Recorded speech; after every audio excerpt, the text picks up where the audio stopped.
is not been impacted. The Bureau of Labor Statistics says that we're more productive at home than we are at work, and we'll have to go back to these commutes, which are making people miserable. Well, let me just say two things, though. While people are whining, a lot of people are whining, and I use the term intentionally, about having to go to work a second or a third day.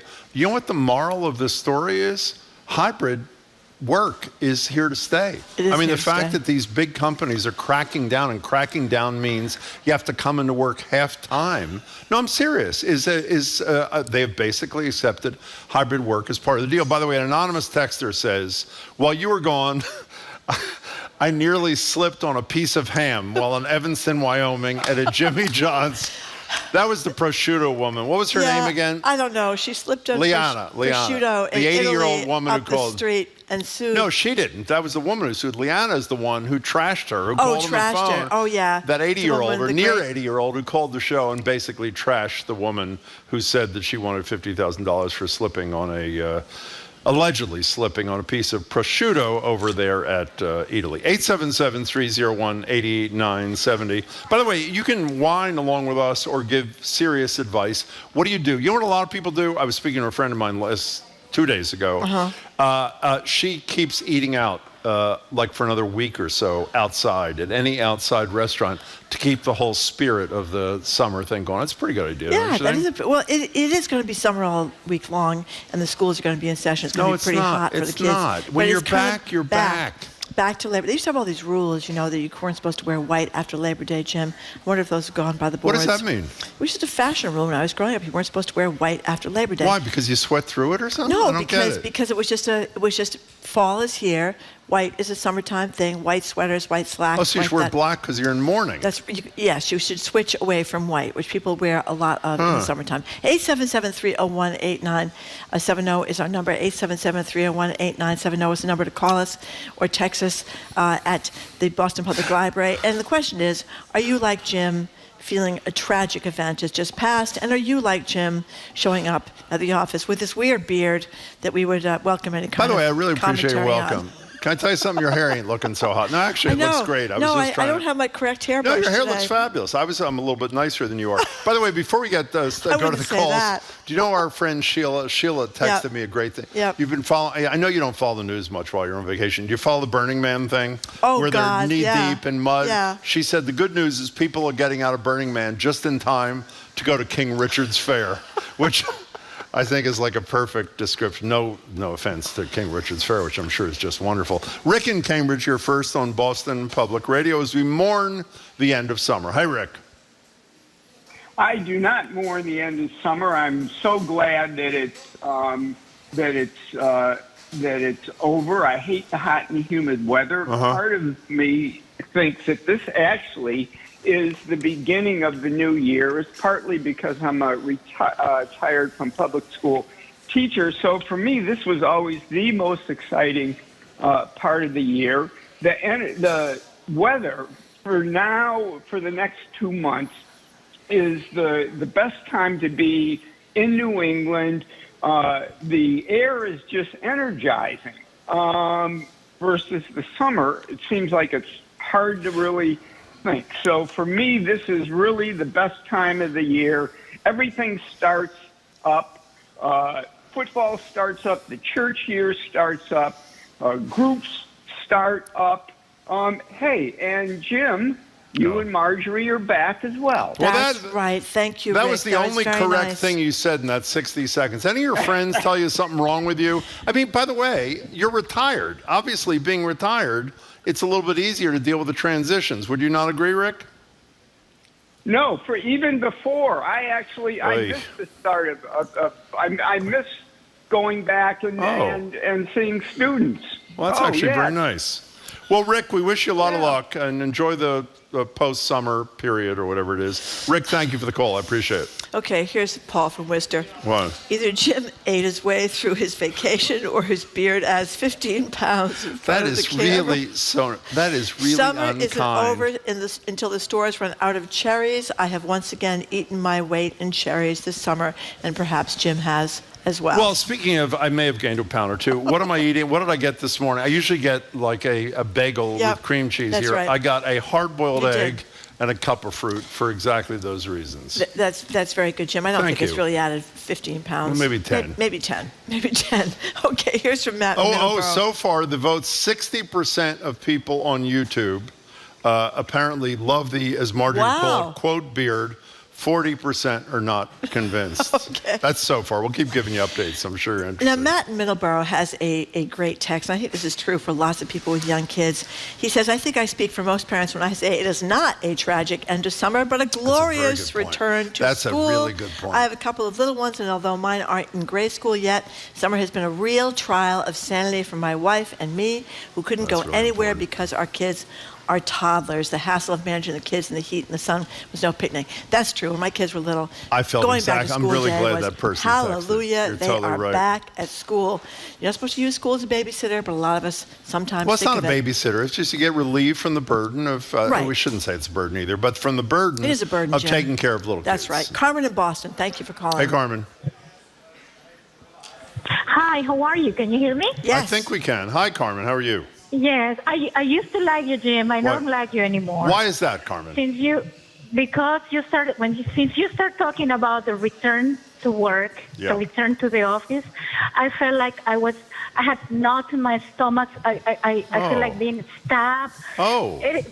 My question to you is why? Why for many people like me that don't need to go back to the office, that are doing the same work, that had a balanced life, life and work balance, and now they're forcing us to just oppressive. What do you do? system Hey, Carmen, again. what do you do? What kind of work do you do?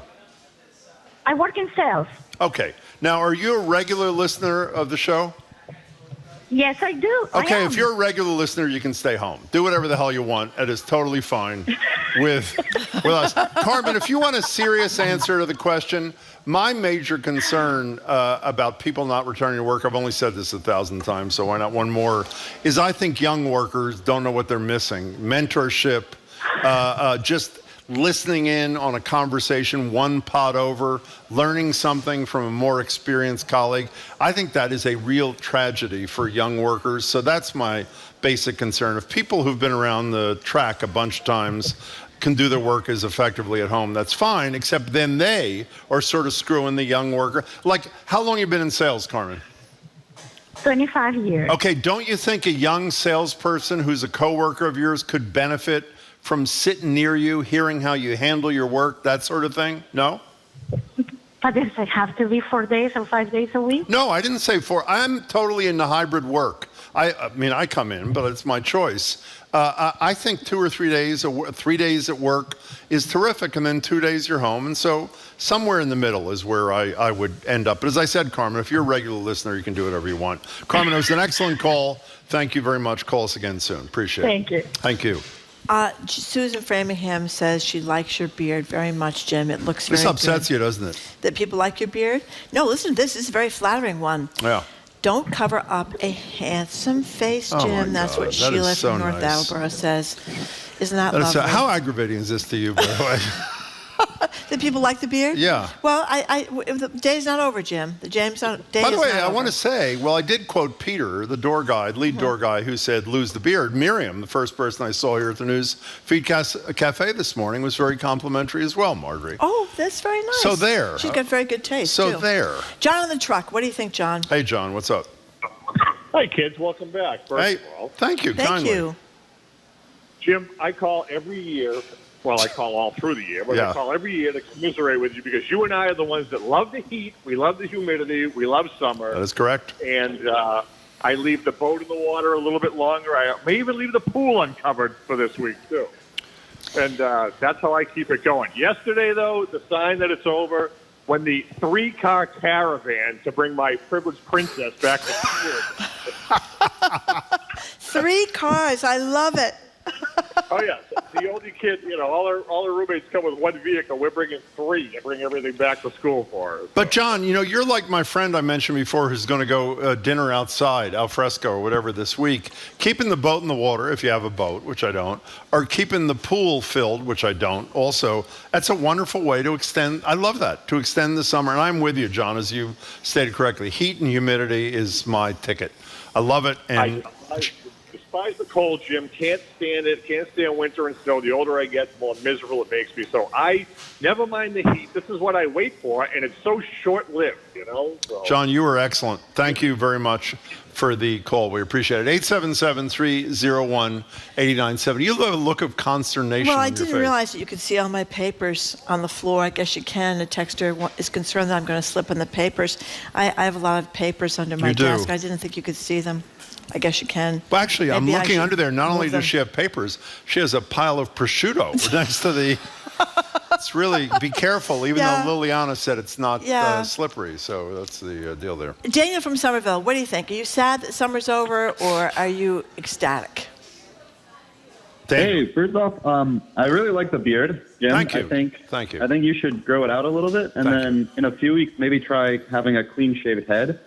I think you could rock that look really well. Well, you know, Oh. Daniel, I didn't bring that up, but every year I go on vacation, Marjorie knows this, and I say I'm going to shave my head this year. And the only reason I didn't do it, I thought I had the courage to do it this year, is because my younger daughter, who said you're going to look like S, you can fill in the blank. Oh. And so I basically cowered it out, if that's a word. In the future, I may give it a try. Thank you, Daniel, for your support. I appreciate it. What else is up? Oh, yeah. I mean, it's been a few years since I've been in school, and I don't really have any kids. So for me, the summer is I like swimming and things, but I don't love the humidity. And yeah, I'm ready for the fall and like the flannels and the apple picking and all that. You like apple do think- picking, I do Daniel? think- What's up with that? Well, no, but I like the sort of the air and just the general feeling of fall in New England. Yeah. You sound so calm, too. You know the problem with fall, Daniel, the biggest problem with fall? Winter follows it. Do you know That is that? the problem. How do you feel about winter? Yeah, but climate change has more or less taken care of that for us. So Yeah, I that's don't know. I guess unfortunately we can a enjoy very the good point. apocalypse Yeah. for what it is. Daniel, thanks for the call. We appreciate Did it. you notice this summer there were far fewer hydrangeas in bloom? I The did white not. I don't hydrangeas even did know what a well. hydrangea The is. blue hydrangeas did not do that that really well. true? And had to do, the people at the nurseries tell me, with the deep freeze that happened, I think it was in February, where people's pipes burst. February, and yeah, the it was. warm weather that preceded it and the warm weather that came after it, it kind of screwed up hydrangeas, rose bushes, and even some catmints. You know, speaking of February, and then we got to take a break. I think I mentioned this in the air before we went on vacation. Yeah. There was a peach farmer on our station, I think on Paris and Jeremy's show, I'm not sure, who talked about how one night of a freeze, one night in February, that's what made me think of it, Yeah. killed the whole peach harvest for Yeah. him. So he expected there not to be one peach grown or taken to market, or whatever the terminology is, this year because of that one night, a climate change Well, remember, night. it was like 15 below I or do something remember. like that? Well, I don't know about how cold it was, but yeah. Several people, Jim, people may not know that Jim's middle name is Spencer. It's James Spencer Of course Browning. they know, 'cause of you. And the anonymous texter says the beard looks like Spencer. You know who the anonymous texter probably is? Who's that? Jamie. That's who the anonymous texter probably And Buster texts, don't cover up a handsome face, as the previous texter said. That being said, says Buster, Jim, keep the beard. That's very nice. Very we nice. got to take a break, It's not very Marjorie. nice, actually, Jim. I don't think that was very nice at all. By the way, we're doing this. Are you appalled? We're going to. I'm sure we'll get to this with John Mm-hmm. King later today. The fact that Mitch McConnell is disclosing nothing about our health, about his health situation after that second freeze in front of local press Yeah. in Kentucky. Whatever. I mean, transparency is, in addition to everything else, like democracy, Yep. is hanging by a thread. Did you see the video of him? Yes, I did. It was It's very, really very, painful. very, very upsetting, and I think it's going to hurt Joe Biden. I do too. Because people I are can't already think you think. concerned about Joe agree Biden's age. completely. Anyway, we are live from the Boston Public Radio. We're talking about the tragic end of summer, at least for some of us, some people not so much, and whether or not you like Jim's beard. Those are the burning issues we're debating today. Our number is 877-301-8970. We are streaming on youtube.com/GBH News and facebook.com/GBH News and broadcasting live from the Boston Public Library.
Welcome back to Boston Public Radio. Marjorie Egan and I are back. We are live at the Boston Public Library. We're streaming at youtube.com/GBH News and facebook.com/GBH News.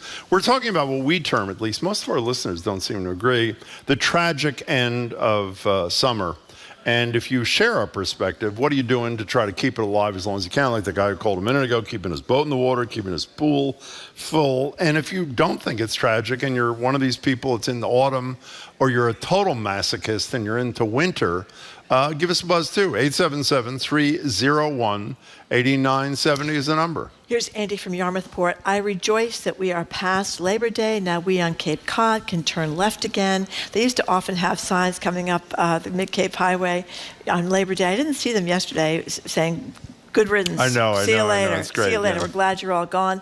And then this poor person, this is Judy from Lexington. My 2-week cottage rental in Maine in June had 12 of 14 days of rain. So it feels like normal summer weather cheated most of us here in New England. And June was terrible. Remember all the rain in June? That was a bad time to Last week leading up to Saturday was horrible in the Cape too. It was cold and wet for a lot of the time. And then all of a sudden it got great on Saturday. Yeah, well, no, it got great before that. Thursday and Friday were pretty good. Oh, they're cool though. It's too cold. They were cool. 70s. But it got warmer and warmer. That's why it was so sad. You know why it was so sad? No, because it was a perfect weekend. If it's raining on Labor Day, don't feel so bad about it. If it's 82 degrees and gorgeous on Labor Day, you feel really bad about summer being over. Okay, Mr. Autumn Man is on the phone. Hello, Mr. Autumn Man. Hello there. How are you?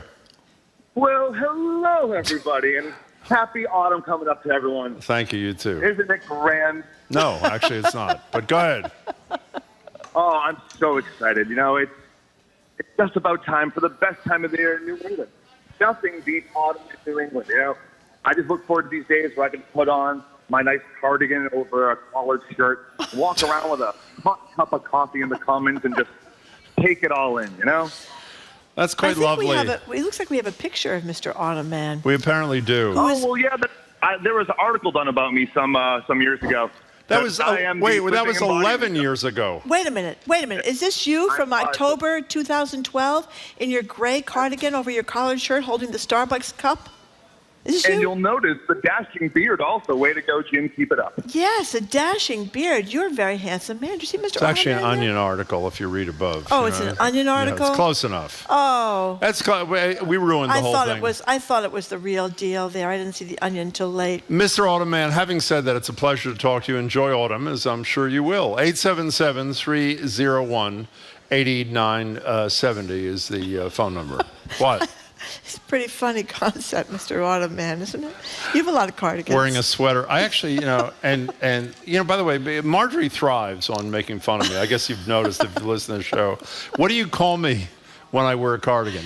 Oh, Mr. Rogers. Thank you. Mr. Rogers. I happen to love Mr. Rogers. I love Mr. Rogers, too, and you and he wear cardigans very well, Jim.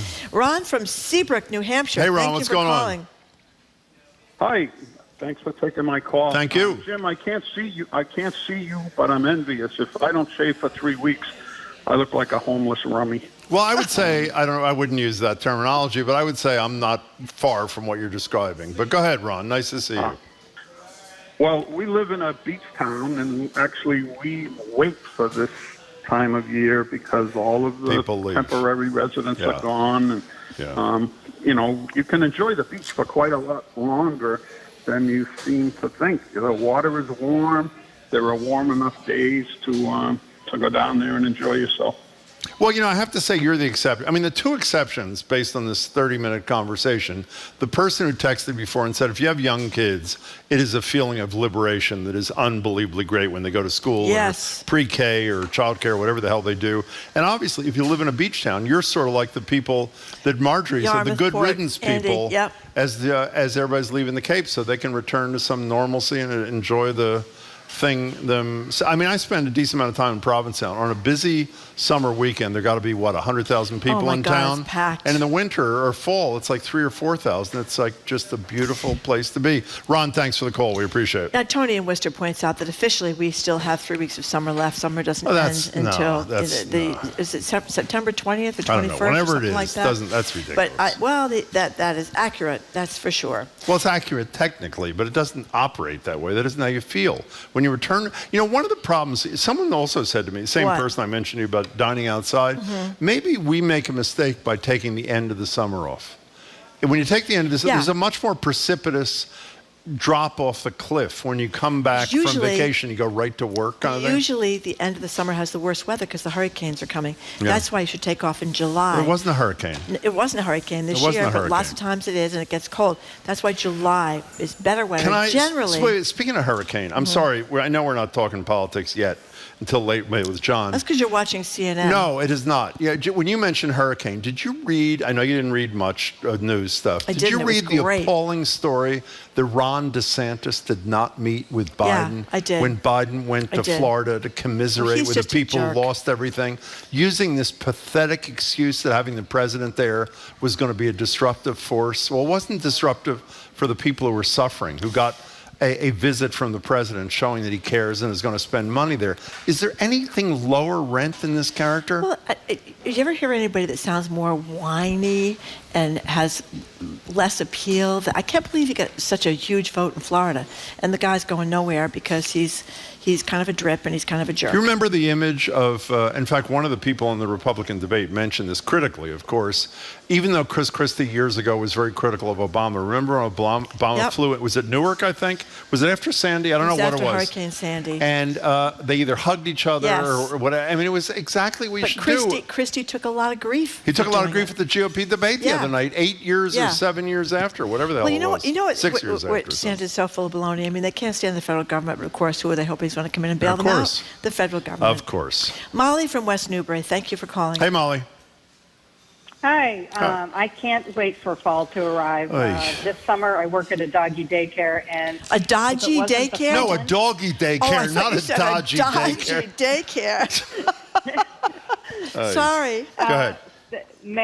June was just pollen central. We couldn't stand it. The dogs and the humans had allergies. July was rain, and it's been so muggy and buggy. And with fall, you just get such beautiful weather and amazing fruit, and it's the happiest time of the year for me.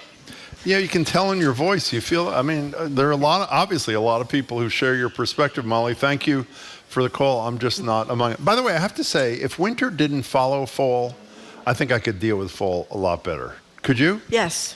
Do you ever do the leaf peeping thing? I don't know if I've ever known you doing that. I have never peeped at the leaves. No, I've not done that. Maybe that's what we're Vermont, missing. So I guess I peeped a little bit while I was in Vermont. That was like 80 years ago. It was a long time ago. Yeah, but I mean, it is. I mean, that's nice, the colors of the trees turning.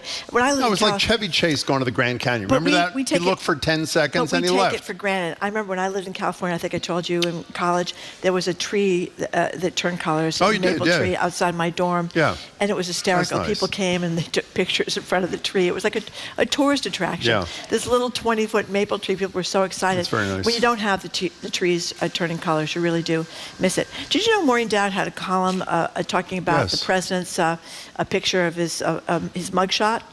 You know what the headline was? No. A texter just pointed this out. Look at the smug mug. Oh, I know that. I know that. Thug. I meant to mention that too. As we know, Jim is the smug mug face on Have we copyrighted that, or we have have we not copyrighted that. No, another missed would call opportunity. You a thug, though. Jim, no one would say that. Connor from Framingham, thank you for calling. Hey, Connor. Hey, Jim, Marjorie, BPL, and hi to all the listeners, the miserable fall and summer. Sorry, fall and winter people. Thank you. Team Jim. Thank you. Love the summer, love the spring. Yeah. I can't, I'm on a completely different wavelength to the fall and winter people. Me too. I don't understand, to be honest with you, at all. I mean, I get it. I'm a millennial. The people my age, they need to take their pictures at the orchard, right? That's right. Prove that they went and picked apples, right? And a Halloween, right? Like, just go to one party, take a picture, work all month on a costume. I get it. And then all the winter people who really just love Christmas and that last week off they get in the year. But they hate February. They hate January if they're honest with themselves, right? So. Yeah. Connor, I wish I had said every word you said. That was a beautiful phone call. Make another one soon. Thank you for the call. I like Connor's attitude perfect. and his perspective. And the way he delivered it was quite beautiful, It was very good, yeah. We're Call done. back anytime, Connor, from Framingham. Okay, but coming up, we're going to talk with NBC Sports Boston, Trendy Casey. You're listening to Boston Public Radio 89.7 GBH. We're going to talk some sports stories with Trenni, some great sports stories, actually. And we are broadcasting live from the Boston Public Library, streaming on youtube.com/GBH News and facebook.com/GBH News.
Welcome back to Boston Public Radio. Jim Browdy and Marge Regan. By the way, if you go to the Boston Public Radio, BOS Public Radio, Twitter, it's not Twitter anymore. The Twitter account, the headline is Local Man Grows Beard. I don't know who that is. In any case, we're joined now by Sports Authority Trendy Casey. She's an anchor and reporter for NBC Sports Boston and a BPR contributor. Happy fall, Trenni. Nice to see you. It's not fall yet. It is fall, yes. It is not fall yet. I do like the beard, though. Is like the beard like a winter beard? Like, are we doing it'll be gone tomorrow. I just did it to bait Marjorie. That's right. Okay. It's gone pretty well so far. I'm a big fan of beards. Beards Beards like and mustaches. Yeah, I think they're great. I like the 2-day growth, like the Don Johnson years ago from Miami Vice. Oh, yeah. Yes, I 2 or remember Don 3 day Johnson. growth. Well, you know who's got Yeah. one of the best ones ever contemporaneously? Jimmy Garoppolo. Jimmy Speaking Garoppolo. of sports, he has that. He's a pretty good-looking guy. He's a isn't he? real We've good-looking noticed. Yes. We have noticed. I mean, he's like an average quarterback, but whatever. He's real pretty to look You at. can't have everything. You know what I mean? Exactly. You can't have everything. can't Well, agree Tom with Brady everything. has everything. I think Jimmy G Garoppolo is prettier, better looking You than do? Tom Brady. absolutely. Well, because yeah. he's ruggeder, right? He's Yeah. Well, rugged. I don't know. He's just like, I don't know. There's just like something. Jimmy G is like classically handsome. Yeah. Like Tom Brady, now I just look at him and I think that's not what your face looks like 10 Well, because years he ago. had face for it. Exactly. Yeah, he's got a bunch of work. I'm with you. Yeah, That's a very good point. Thank you. Yeah, Jimmy Garoppolo will look good when he's 80. You know what I mean? Yes. He will age. He'll be like a silver fox. That's right. He'll be. But you know what? We won't know, so it doesn't really matter. That's right. Okay, so Trendy Casey, this is a great story. We talk to you all the time about women's sports. Yes. Tell us about 100,000 people unbelievable. watching this volleyball game, which our former governor was at as well. Yes, 92,093, I think, is the total number of people who packed the Huskers Stadium in Lincoln, Nebraska, which is where the Nebraska Cornhuskers play football. So it should be noted, it's the largest group ever, the largest crowd ever to witness any women's sporting event. And I'm sure you're saying, I'm sure some people are going, oh, well, it was gimmicky and they wanted to break the record so people came out or whatever. But this volleyball team packs the house, even when they just host 8,000 for years, every single night. Every single night. Like they set the collegiate record last year in a match against Wisconsin, the University of Wisconsin-Madison, who's also a top-notch nationally ranked volleyball program. They had 18,000 people go to a match to watch. Like they had to put it in a bigger arena because so many people wanted to go. Like this isn't just about a gimmick. This is about a really good, talented, like they are a top 5 ranked volleyball team. And now granted they did, and listen, the one gimmicky part of this is they played Omaha, which is obviously also in the state of Nebraska. Lincoln's kind of in the middle and Omaha is on the border of Iowa, the western border of Iowa. And they crushed Omaha. They won them easy, 3 straight sets. But like, I don't know if you guys watched any of the videos. I did. It was on Big Ten Network and like the videos of them coming in like gave me goosebumps. Through the tunnel, you're talking Through about. the tunnel where the football players come out, and the whole place is going great. wild. It just is a really cool thing. And I just think it's like, I think, again, any of these things are great for women's sports because volleyball is just like women's volleyball is just like men's volleyball. It's a really entertaining product if you like volleyball. So is volleyball bigger in Nebraska in general? Well, so I did What say. else are you going to do in Nebraska? I was just going to Exactly. say, like, when you do get 92,000, like, my thing when I saw that, I was like, well, what else is there to do in Lincoln, Nebraska? College sports in the heartland. Iowa, Nebraska, even like Ohio, Wisconsin, like these places, Kansas, you know, like a Kansas basketball game or a Kansas football game, like nobody's on the streets. You know, Green Bay Packers football on a Sunday, go to the grocery store because no one is there. Everybody's either at Lambeau or at home watching the game. There's not a lot else going on. Yeah. It's not like a Boston, right, where our universities here are very academically focused. Like, you know, could you even tell me when the Harvard Yale game is this year? I couldn't tell you. Like, BC played Northern Illinois on And Saturday lost. and lost in overtime. And I was like, you know, my friend's niece, who's become sort of like my niece, is a freshman at BC, went to the game, and I didn't have the heart to tell her. I was like, how'd your first week go? And she's like, I'm going to the BC game. And I wanted to type back, be ready to be disappointed. They're never going to win. Yeah, You know, They by the never way, win games. we should what say, happened to them? But I know, but Who it's just, cares? it's like not a big deal here. But there, like in the South and in the Midwest, happened to them? college well, they used to sports be a are really good massive. football team, and yeah, I mean, Doug yeah, Flutie and graduated Matt 30 Ryan. years I know, ago. but they were Well, good Matt Ryan, after they that. were Matt good Ryan, with that's Matty true. Ice. When Matty Okay, Ice was there, they fine. were good. Yeah, they're just not it's hard. It's like if you're going to be a really good academic school, it is difficult to have really top-notch sports programs. Although my friends who I work with who went to BC would tell you that they've just screwed up But look at- coaching and athletic directors and stuff. So it's kind of So let me tell you- But look at Georgetown. They don't always have a great basketball team. They haven't been so great lately. But for Horrible years, they in had recent a years, great. since John Thompson left, the coach. But they did have a great I mean, basketball look They at did. Duke. Duke is a really That's a difficult good point. institution Great to get into. basketball team. But I think sometimes, like, part of that is that it's a legacy school, right? Yeah. So when you think of Duke, you think of Duke basketball. So there, I think a lot of money gets funneled into Yeah. the Duke basketball programs, and I think they're also willing, some of these schools are more willing than others to bend the academic requirements to let athletes to in. let Like them in. Michigan, the University of Michigan is an unbelievable academic school. It's know it probably is. one of the I know it hardest, is, you know, yeah. it's like, State it's not Ivy institutions League, is but like it's the like, hardest, yeah, yeah. it's a really great school, but they have a great basketball team. They have a great football team. It's because, you know, They bend the rules. They bend the rules. Yeah. So can we get back to the Nebraska thing?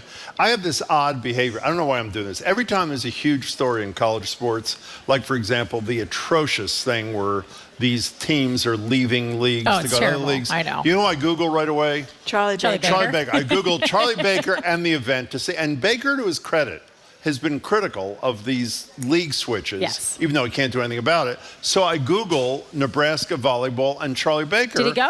He went. He Of was course there. he did. Here's a little bit of Charlie Baker, former governor, if you forget. He's being interviewed on the field in front of 92,000 people. Here's just a little snippet. It was a 3-minute interview of what he had to say.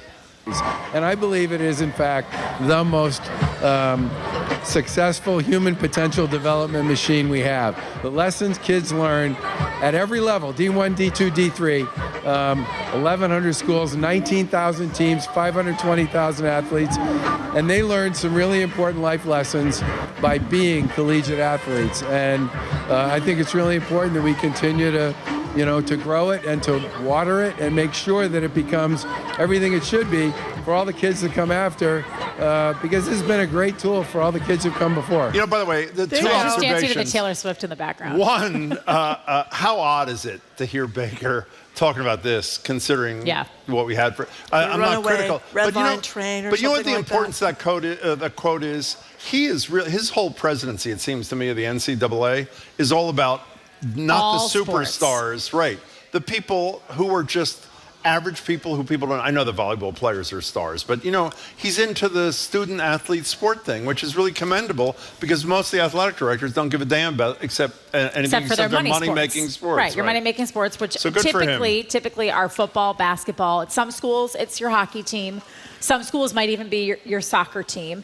But for the most part, it's football and basketball drives everything. But I will say this, like I have a love-hate with college athletics because I hate the emphasis we put on athletics. Did you play sports? Oh, no, I was not talented enough. Okay. Athletics over academics. But I do agree with Charlie in one sense that our former Governor Baker, I don't know how I'm supposed to talk about him now. Whatever. We know he is. I do agree with him that, like, when you play sports as a young person, it does give you structure and it teaches you how to balance, right? Like, you have to balance your schoolwork. You have to maintain a certain grade point average. You learn leadership skills. Like, there are a lot of wonderful things that come along with playing sports. Okay, let's move on to two incredible women athletes, or girl athletes. In the case of this, let's start with her. The 12-year-old kid from Rhode Island that's winning these, not winning, but coming placing in third. In these triathlons. So her She's first 12. name is Eshy. Is her last name Stowe?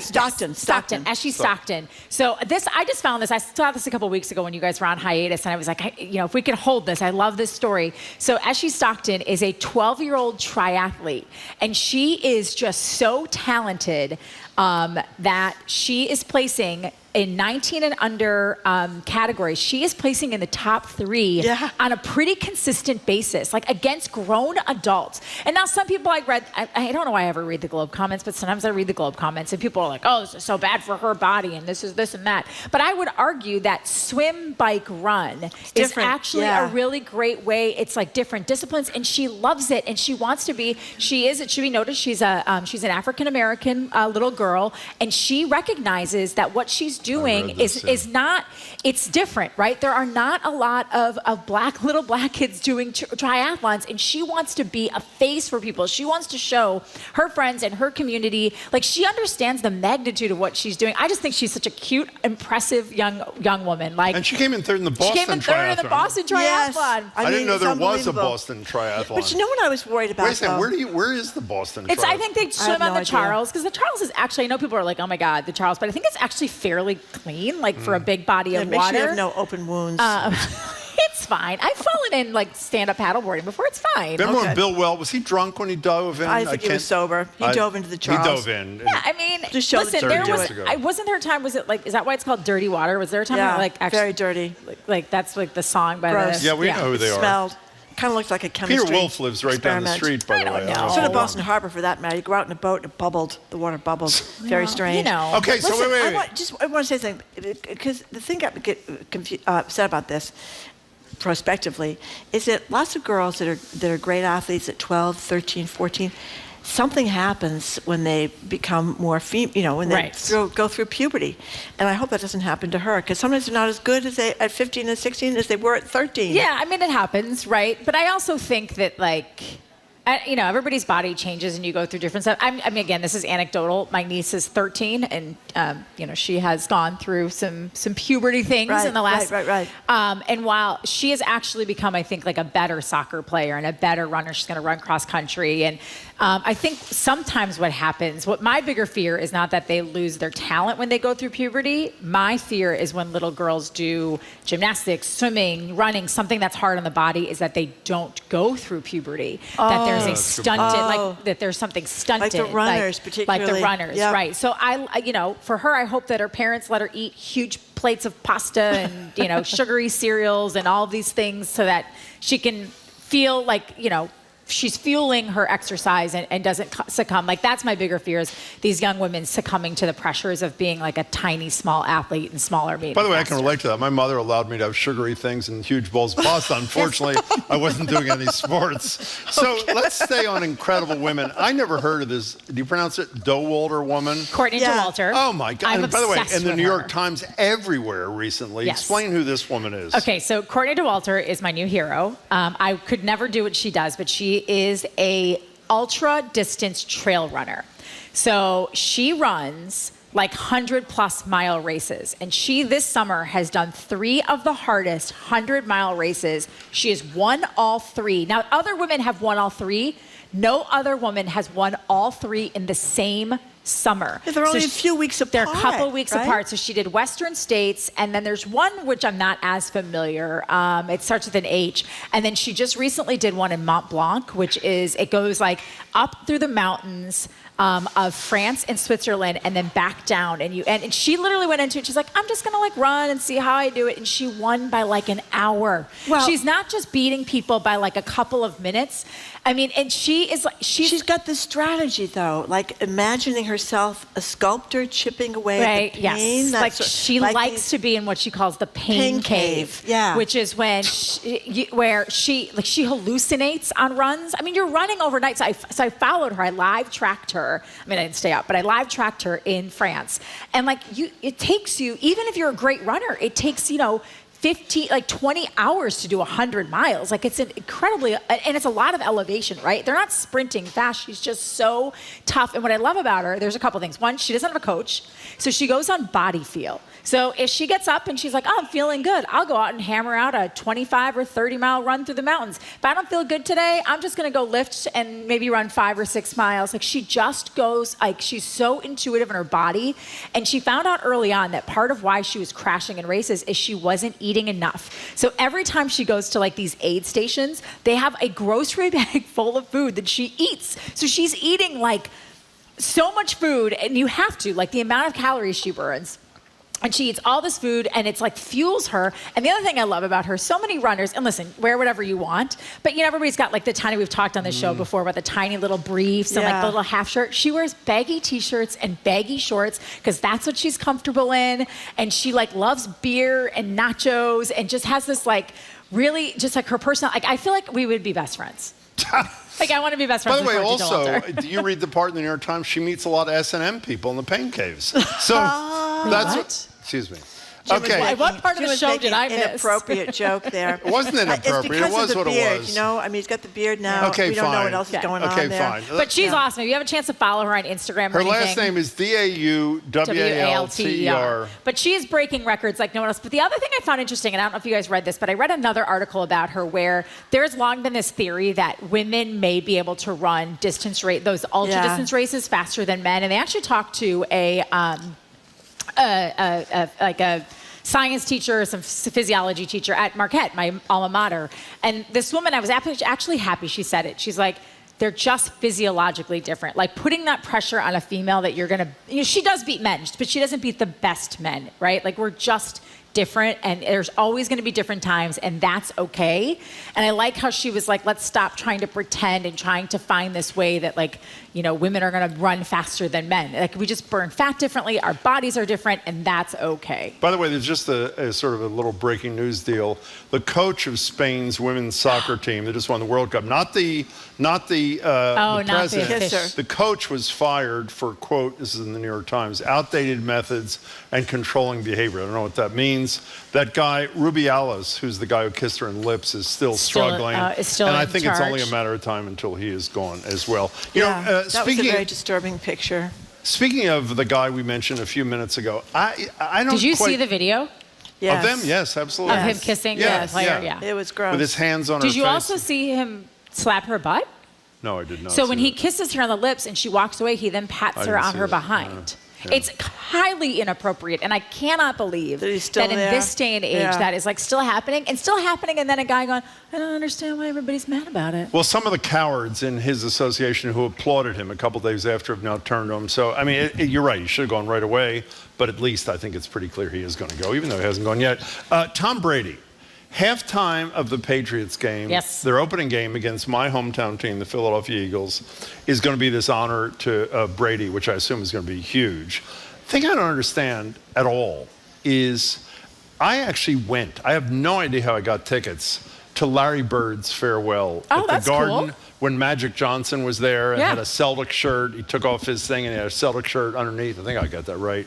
Why are they not doing a separate? What happens when the Patriots are losing 27-0 at halftime to the Philadelphia Eagles? No, but I mean, the Eagles are a far better team. I don't know. They won. Did they win the Super Bowl? No, they lost to Kansas City, but they made the Super Bowl. So the hometown team's getting crushed, and then the guy who everybody still wants to be here, even at 40, whatever he is, 46, comes out and gets, I mean, how does that even work? I was surprised that they're doing a halftime celebration and not a pregame celebration. Yeah, or a separate celebration. And the only thing they're not doing a separate one is because obviously you want it in a game, you want it around the game atmosphere, But the Larry Bird thing I just mentioned was huge. It was one of the great events ever. Why can't they do Was a it separate? separate? Yeah, it was a separate event. I'm sorry. It wasn't like before a game? I hope I'm right. Can you check that, Jamie, to make sure I didn't embarrass myself? I think it's a separate event. I don't know the answer to that because I was pretty, no offense, I was pretty young when that happened, I think. So I don't really remember it. Okay. I was pretty old when that happened, so it's pretty good. I don't know. The halftime thing did surprise me, though. And the only thing I can think of, Jim, is that when you do something pregame, it disrupts the pregame warm-ups, right? So the guys already they're just starting the season. They're going into their first game. Like maybe they didn't want, like you come onto the field at a certain time and you kind of go through this routine. So maybe they didn't want them going back in the locker room and sitting there, or maybe they thought seeing something prior would get in their head and they wouldn't be able to focus on the game. Like maybe their thought was, well, geez, if we honor Tom Brady, this guy who won us all these Super Bowls, and we don't have the best team in the world right now, these guys are all going to watch it. And the one thing is they could be totally motivated and go out guns blazing, or they could look at it and realize, like, wow, we really stink now since this guy left, and go out like maybe not feeling bad. It doesn't make sense. Like usually you do these things pregame. So let's return to the topic but we I'm had sure before it'll be about a Tom lovely Brady. ceremony. Can we? Margie and I have these conversations on and off air. Even if you prefer Jimmy Garoppolo's looks to Tom Brady, yes, obviously. Why did Tom Brady? I don't understand the face work. It's sort of like we were talking to. I don't know who we were talking to a few weeks ago, and we talked about. Who's the woman that Jay Farrow said you looked exactly like the other day? Nicole Kidman. Well, wait. Thrilled. But we were talking to somebody, and Nicole Kidman had a head transplant. Have you seen Nicole Kidman? No, she doesn't even look. She did not. Yes, she did. She doesn't even look remote. Is she like Madonna level? No, I would say, why did Tom Brady do this? I don't quite get it. I think some people. Wait, we're done? I'm not done with this I think discussion. people really struggle with aging. I do. As a 46-year-old, like a lot of my friends who are in their 30s, I'm the only one of most of my friends who doesn't get Botox. Why is a 96-year-old? I'm not getting any of that stuff. Me So neither. there you go. Nice to see you, Trendy Casey. You either grow old or you're dead, Jim. Beautifully put. That's so deep. Thank you very much, Thank you. as always, for being with us. Speaking with NBC Sports Boston's Trendy Casey. Up next, right after the new news, Boston Public Schools Superintendent Mary Skipper is back again. School's starting right now in Boston, so we're going to talk to her about that and her plans for the future. You're listening to Boston Public Radio, 89.7 GBH. We are broadcasting live from the Boston Public Library and streaming on youtube.com/GBH News and facebook.com/GBH News.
He is Jim Browdy. He's got a beard. I'm Marjorie Egan. Welcome back to hour number 2 of Boston You Public are really Radio. pathetic. We are broadcasting live from the Boston Public Library, streaming on youtube.com/GBH News and facebook.com/GBH News, and still taking votes on our YouTube poll over the whether Jim should keep the beard or get rid of it. By the way, if people don't know how petty Marjorie is already, I'm petty. Not only is she petty about this, but our next guest was kind enough, in the spirit of her boss, well, I don't know if the mayor is your boss, but whatever, brought us sandwiches and cookies from where, Dudley's? It's Cafe Dudley Cafe. Yeah, we'll tell you who that voice belongs to in a second. That's all Marjorie cared about. She didn't care the superintendent of the Boston Public Schools That's is there. not true. That is totally true. All she cared about was cookies. In any case, cookies are great. We are joined now live at our studios of the Boston Public Library by a woman who I would argue has one of the toughest and most important jobs around.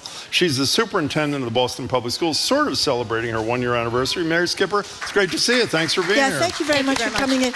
And as long as Jim mentioned the Dudley Cafe, you were telling me about the Dudley Cafe where those delicious cookies came from. Tell us about what it is. So the Dudley Cafe is right in the bowling building where the administrative offices are, and it's in Nubian Square. And what I really appreciate about them is that they have a mission around youth empowerment. And so they partner with Madison Park High School, vocational tech high school, which allows our students who are in the culinary to be able to bake and to cook and to learn the ins and the outs of the business. So I love the fact that they're so committed to youth. Yeah. And so we frequent them often. Well, the delicious food. Thank you very much for bringing it in. So say it's the first day of school. I mean, it's got to be a little bit nerve-wracking, even though you've been in the business for a long time. Is it, I mean, do you have to take Tums or something on these first? What do you take for you're nervous if you're nervous? I don't know, something. You know what I mean? Prozac. Yeah. No, I don't take any of those. I like to garden. That's for me. I like to cook. Actually, my husband is the gardener, but I like to cook from what he grows. I actually love the first day of school. I love this time of year. I always have, as a teacher, as a principal, and now as superintendent. It's such a hopeful time of year. You know, students are filled with just joy to come back. There's a little bit of the butterflies, a little anxiousness. You see it more in the parents than you do the students.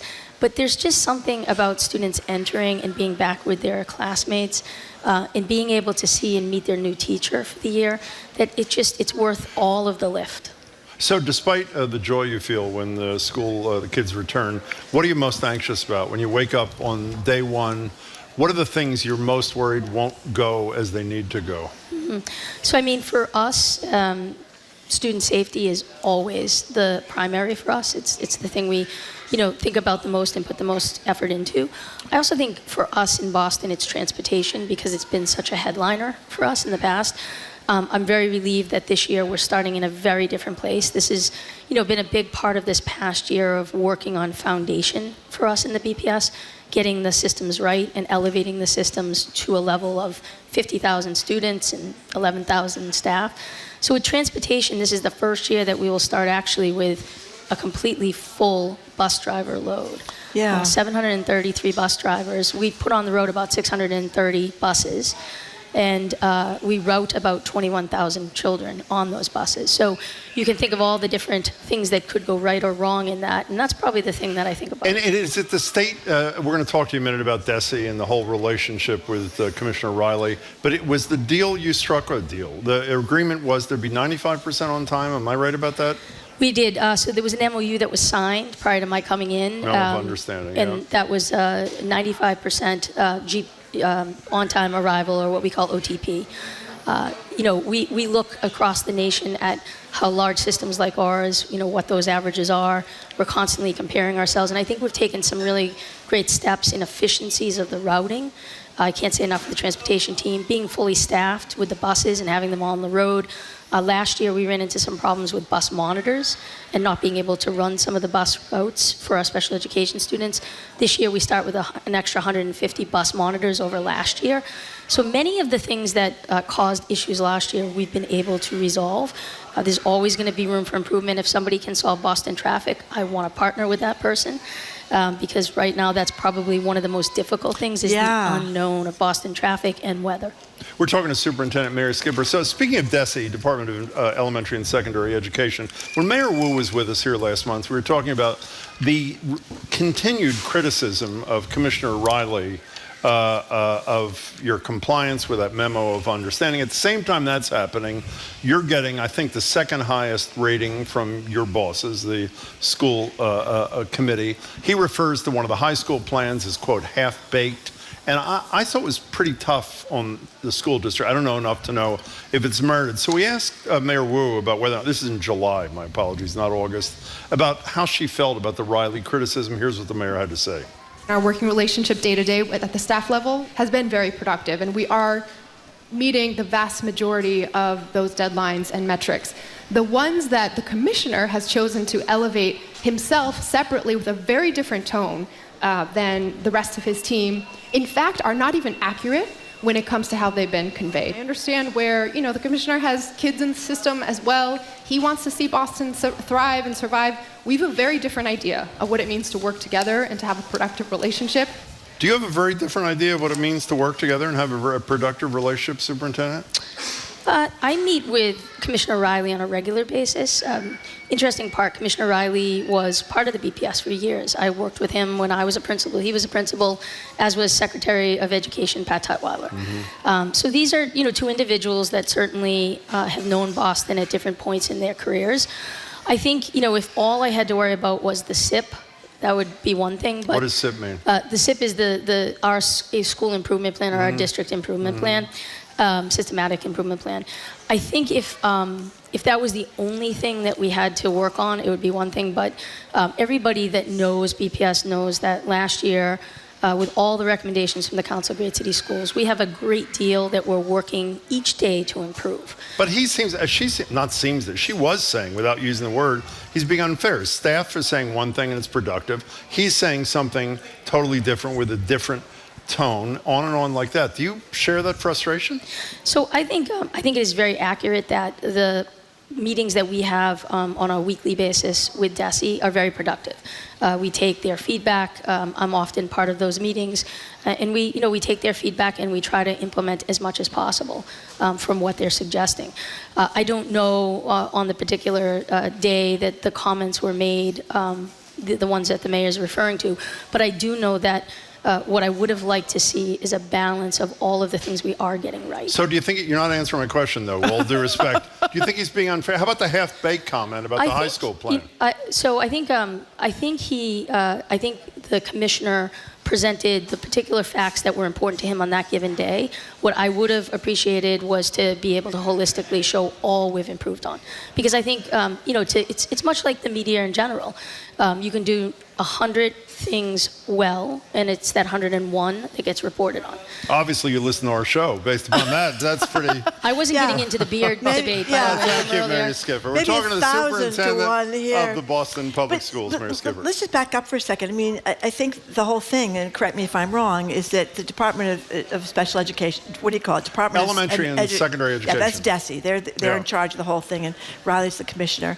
And they've gone in and taken over certain districts. Holyoke, I think they took over. Lawrence, they took over. I think initially... With Riley, by the way, Lawrence, initially they had some good results in Lawrence, but then overall, taking over local districts seems not to have been a great success around the state, and there's been this threat of taking over the Boston schools as well. I know the mayor is very much against it. I believe you were very much against it, too. Yeah, that's why I'm in this job right now. Yeah, so talk about that.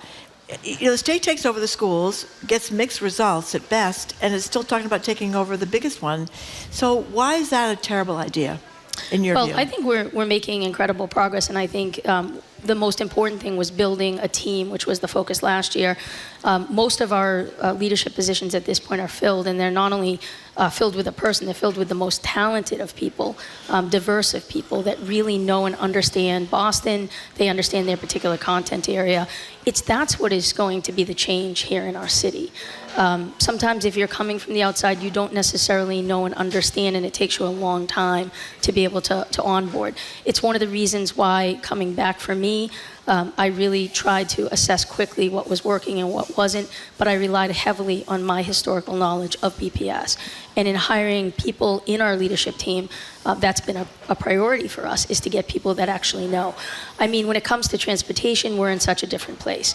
In terms of OTP, to me, the SIP... On-time buses? To me, on-time performance. Yeah, to me, the SIP is really, about continuous improvement.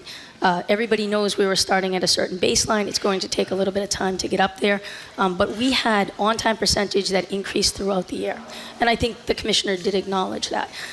Staffing is another that at this time last year, we were in a very different place, whether it was transportation, food service. Last year, we had a short of 50 cafes that were actually open, or school cafes that were open, that were scratch cooking. This year we're at 86, with another 20 coming on. That means healthy, hot food, right, for our students every single day. Safety services, last year we started with half of the unit filled. This year we're full. We have the last 5 being onboarded. More importantly, we've added restorative justice practice specialists to each of our regional networks. We have gone into for our safety specialists, done de-escalation training, trauma-informed practice for them. We have a partnership with BPD. We've clarified communications in the cascade all of last year about when BPD comes in and supports our schools. Principals are very clear on that. Our incidents were actually down last year. And you don't have any 32-year-olds going to high school anymore, do you? We do not. Oh, that's fine. I understand. Mayor Skipper, though, but on that point, Jim, I do just want to say that I have a hard time laughing about that one. No, you're right. Because that was an example where somebody who actually worked in DCF, who knew the system intimately, preyed on our system and its resources when there are kids really needing their resources every day. And as I think I've said multiple times, it was the highest level of fraudulence I've ever seen in my career. I'm sorry I made light of it. You're totally we right. should explain what that was. A 32-year-old woman was masquerading posing as a high school student. You know, I want to stay on the DESE thing just for a minute, not to beat that to death, but it seems to me that I don't know if you sit down with Riley or Wu sits down with Riley and says, you know, we believe in honesty. This is not helpful. When you have parents who are skeptical about a school system, and your job essentially is to produce so that they're not skeptical anymore, so they don't move to Brookline like you did a couple of decades ago for your kids, pointing to Marjorie, it's not helpful. So it's either accurate, his criticism is either accurate or not. And if you believe it's not, does anybody go to Commissioner Riley and say, you're basically sending a message to the parents of the Boston Public Schools that is totally unhelpful? Does that conversation happen? Yeah, I believe that conversation does happen. I think, that would be my message to our media as well, right? That there's a body of facts.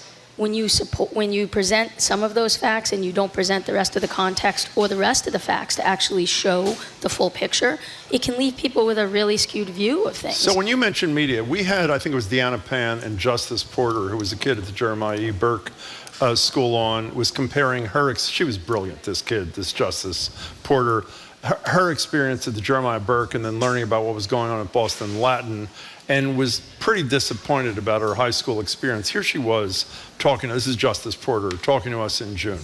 In a way, absolutely, because while I don't necessarily place the blame on any specific person or anything, it's like, this isn't really what I wanted, and I know since this or next year I'll be graduating, I'm going to look at my high school experience and be like, oh wow, like I wish I had more. Do you think that was unfair, that story? And what do you say to Justice? So I think, first of all, I salute that student for just being really honest, which is hard to do when you're, a student in a school. Well, we should say you've only been there a year for those who are not aware. So go ahead. No, it's okay. No. But I do think that that was an example where it's underscoring for us why the mayor and I are so fixated on the high schools and wanting to make sure that the combination of under-enrollment and age buildings that really can't support the full programming, particularly at the high school level, can leave some students with a really unequal kind of education. I also think, when you, for some of our schools, they have foundations or strong parent groups, and so there's other kinds of funds and supports that are coming in that promote things like music and the other things that the article highlighted. And that inequity never really got addressed as why that's kind of a funding inequity. As it stands now with weighted student formula, we actually fund every student the same, based on regular education, special education, and multilingual learners. But where you see it is when you get very small schools, they can't offer at scale the type of programming that many high schoolers deservedly want. Doesn't this break your heart, though, when you hear I've been in high she can't get that back. I know you've spent your whole life doing it. Doesn't it? It does, and that's the reason why the mayor and I are so committed on the high school level to be able to do some redesign. We're talking to Mary Skipper. She's the superintendent of the Boston Public Schools. But the Boston Latin Burke thing almost seems like, you touched on this, inevitable, because you have a lot of wealthy people who send their kids to the Boston Latin School. I don't think they should be able to test in from the Park School in Brookline, but that's another issue. I think it should be for Boston public school kids. But that's part of the problem. They're going to fund all these extra programs. They do this in Brookline. Rich people buy computers and stuff like that for the schools, and you're not going to have that legacy of wealthy parents coming out of a lot of the other public schools and high schools, that is. So I don't know how you get around that. So we have this coming year, we're doing a reimagining funding.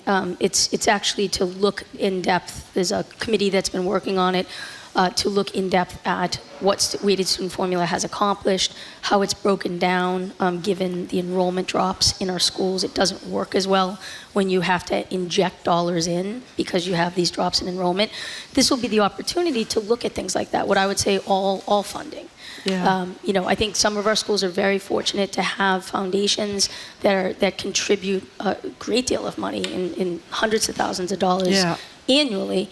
And I think, for the district, that can often set up inequity when it comes to the other schools that don't have that. Speaking of the high schools, big controversy about relocating the O'Brien Science and Math exam school into the West Roxbury building, which is where the high school there used to be. It's going to be very expensive. Lots of people don't think they think it's too far. Kids aren't going to be able to get there on the T, etc. What do you think about the O'Brien? Yeah, so this is part of the Green New Deal, which I think, personally, the mayor's commitment at a $2 billion floor for investment for really what is decades and decades of disinvestment within the buildings themselves. They've just left us with 2/3 of our building inventory very outdated and, really pre-World War II. I think this is an opportunity, put a proposal out there, as a way to help Madison Park, which is our, singular vocational tech school that's been waiting for many, many years for a building that would really give it the ability to build its programming out. It would allow us to be able to expand 21st century and expand the amount of CTE programming that would be over there, career tech programming that would be offered, not only for Madison Park, but for the community.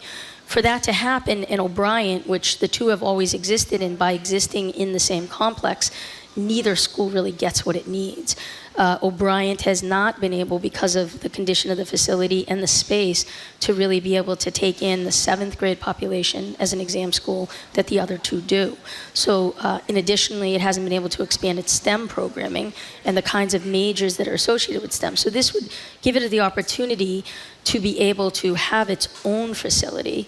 We've been working with an alumni committee, and we're now in the process of doing community engagement that will kick up, as we kick off the school year. I think that part of the community in the part that's been raised are things we need to consider in mitigation, like transportation. Well, it also means school closures, by definition, would it not? Well, yes. I mean, I think that what the Green New Deal, as we go down this path and we start looking at the high schools and the enrollment, we need to be looking through a facilities condition assessment. We need to be looking at enrollment. We need to be looking at our designs for pre-K to 6 and 7 to 12. We're designing a rubric that has the information so that all of the community will see the same thing we do in making these decisions, whether it's mergers, consolidations, closures. Mary Skipper, Marjorie, I cannot believe, peppered Marty Walsh every month for about a year about her idea a minute ago, which I happen to agree with. I don't think it's right. That it's not fair that a kid leaves the system, goes to a private school, Dexter, and then tests back school, in. Private school. He argued that there might be a legal problem, but never really answered the question. Do you have a problem with kids leaving the system, going to a private school, getting all the benefit of that, and then coming back to go to test one of the into exam Boston schools? Latin. I think that there needs to be ways to be able to make it more equitable for those students who are staying within the system. I also think it's incumbent on us to make sure that the education that the students are getting coming up is a quality education. I do believe it is a legal, we've got an opinion If it on wasn't, this. would you stop kids from private schools from testing in?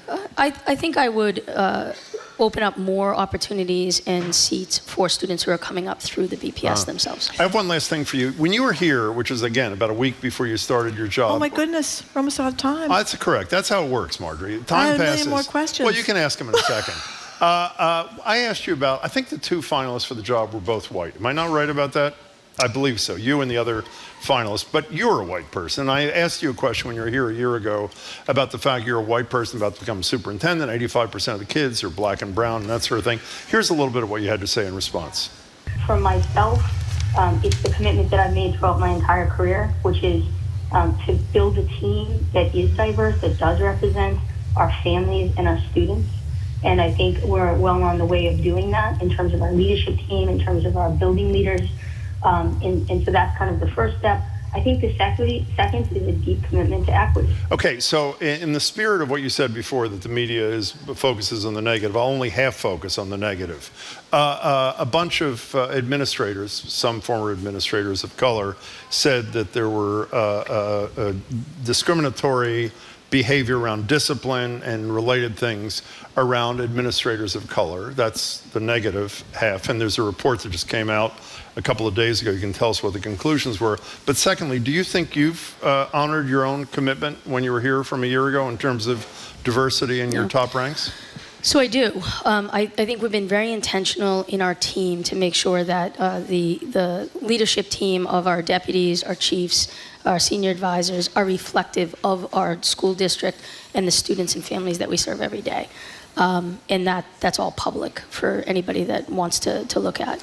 I also think when it's not just about the leadership team, it's also about the teachers in our classrooms. We know that when a student has a teacher that they can identify with by race, by culture, by language, that student feels more accepted, more comfortable, and performs at higher levels. So I think this is something for our district. It's not just a 1 year. This is going to be for my entire tenure to make sure that we're diversifying our school district in a way in support of our students. How about this report? What did it find? So it's interesting because it was shortly after I started that I received the letter and the allegations. It was actually a look back on what had happened in previous administration and summer. What I think the Tidwell, Attorney Tidwell was able to conclude was that this is an outside investigator, Natasha Tidwell. It was, and I felt it important to have an outside investigator and an investigator of color to be able to make sure that it wasn't internal politics at all. I think she made some excellent recommendations for us around, while she wasn't able to conclude that there was disparity based on race, she did give us some recommendations around our any of our paid administrative leaves and being very clear on what the criteria is for that. Also doing a much better job with our performance database of actual performance actions for staff and tracking those, which hadn't previously been done in BPS. So I intend to embrace her recommendations. I also intend, with the educators of color who have retired, many of whom I worked and spent my career with, they also had some good suggestions that weren't part of the investigation, but we will be adopting, as I stated, at school committee. Well, we're out of time, so I guess that takes care of the questions. Well, actually, no, it doesn't. Do you like this job? I love this job. Do you really love this job? I really love this job. Do you not worry some days that it just can't be fixed? The system can't be fixed? Is there a piece of you that doesn't? I am an eternal optimist. I'm also a realist. And so I will choose the things that I think we can have the direct impact on. And I will always look for people to be part of that journey to help bring our BPS to the next level. How do you get along with Mayor Wu? Wonderfully. You do? Yeah, I respect her very much. I think it's powerful having Mayor Wu in as a parent who really deeply cares about our schools, and I love that partnership. No, I think it's a good idea to give a superintendent more than a year or two to try to turn everything around. That's kind of what's happened. They've been here for a year or two, they're gone, without very much support from previous mayors, I would like to say. So maybe this is a new era. You know, I just realized, be very hopeful. what we should do? What should we do, Jim? We should invite Jeff Riley. You'd come on with Jeff Riley if he agreed, would you not? Absolutely. Well, let's try to do that. The commissioner, who's been obviously troubled by some things in the schools, and the woman who's running. Let's see if we can get them here together to try to sort that out if we can.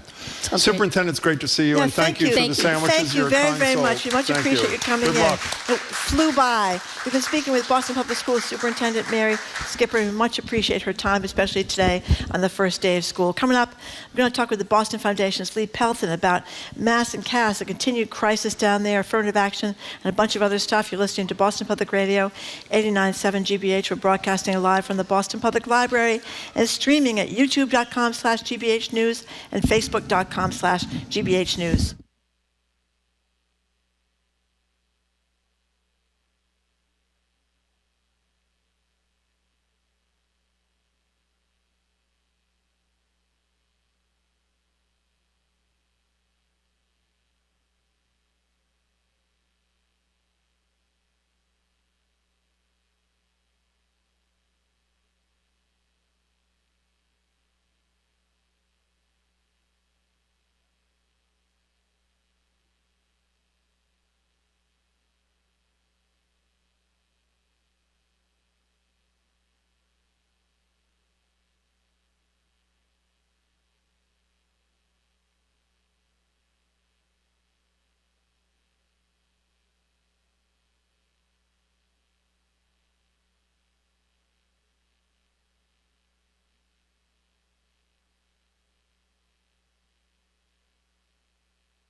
Welcome back to Boston Public Radio. Jim Browdy and Marge Regan. We're live at the Boston Public Library, streaming at youtube.com/GBH News and facebook.com/GBH News. Joining us now at the Boston Public Library is Lee Pelton.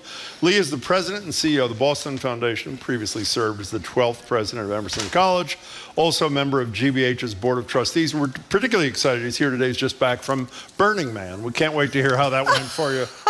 That's not true. I guess I misheard. All my clothes are wet, but, but I'm here. Good to see you, Lee Pelton. Poor Burning Man, all that mud, all that difficulty.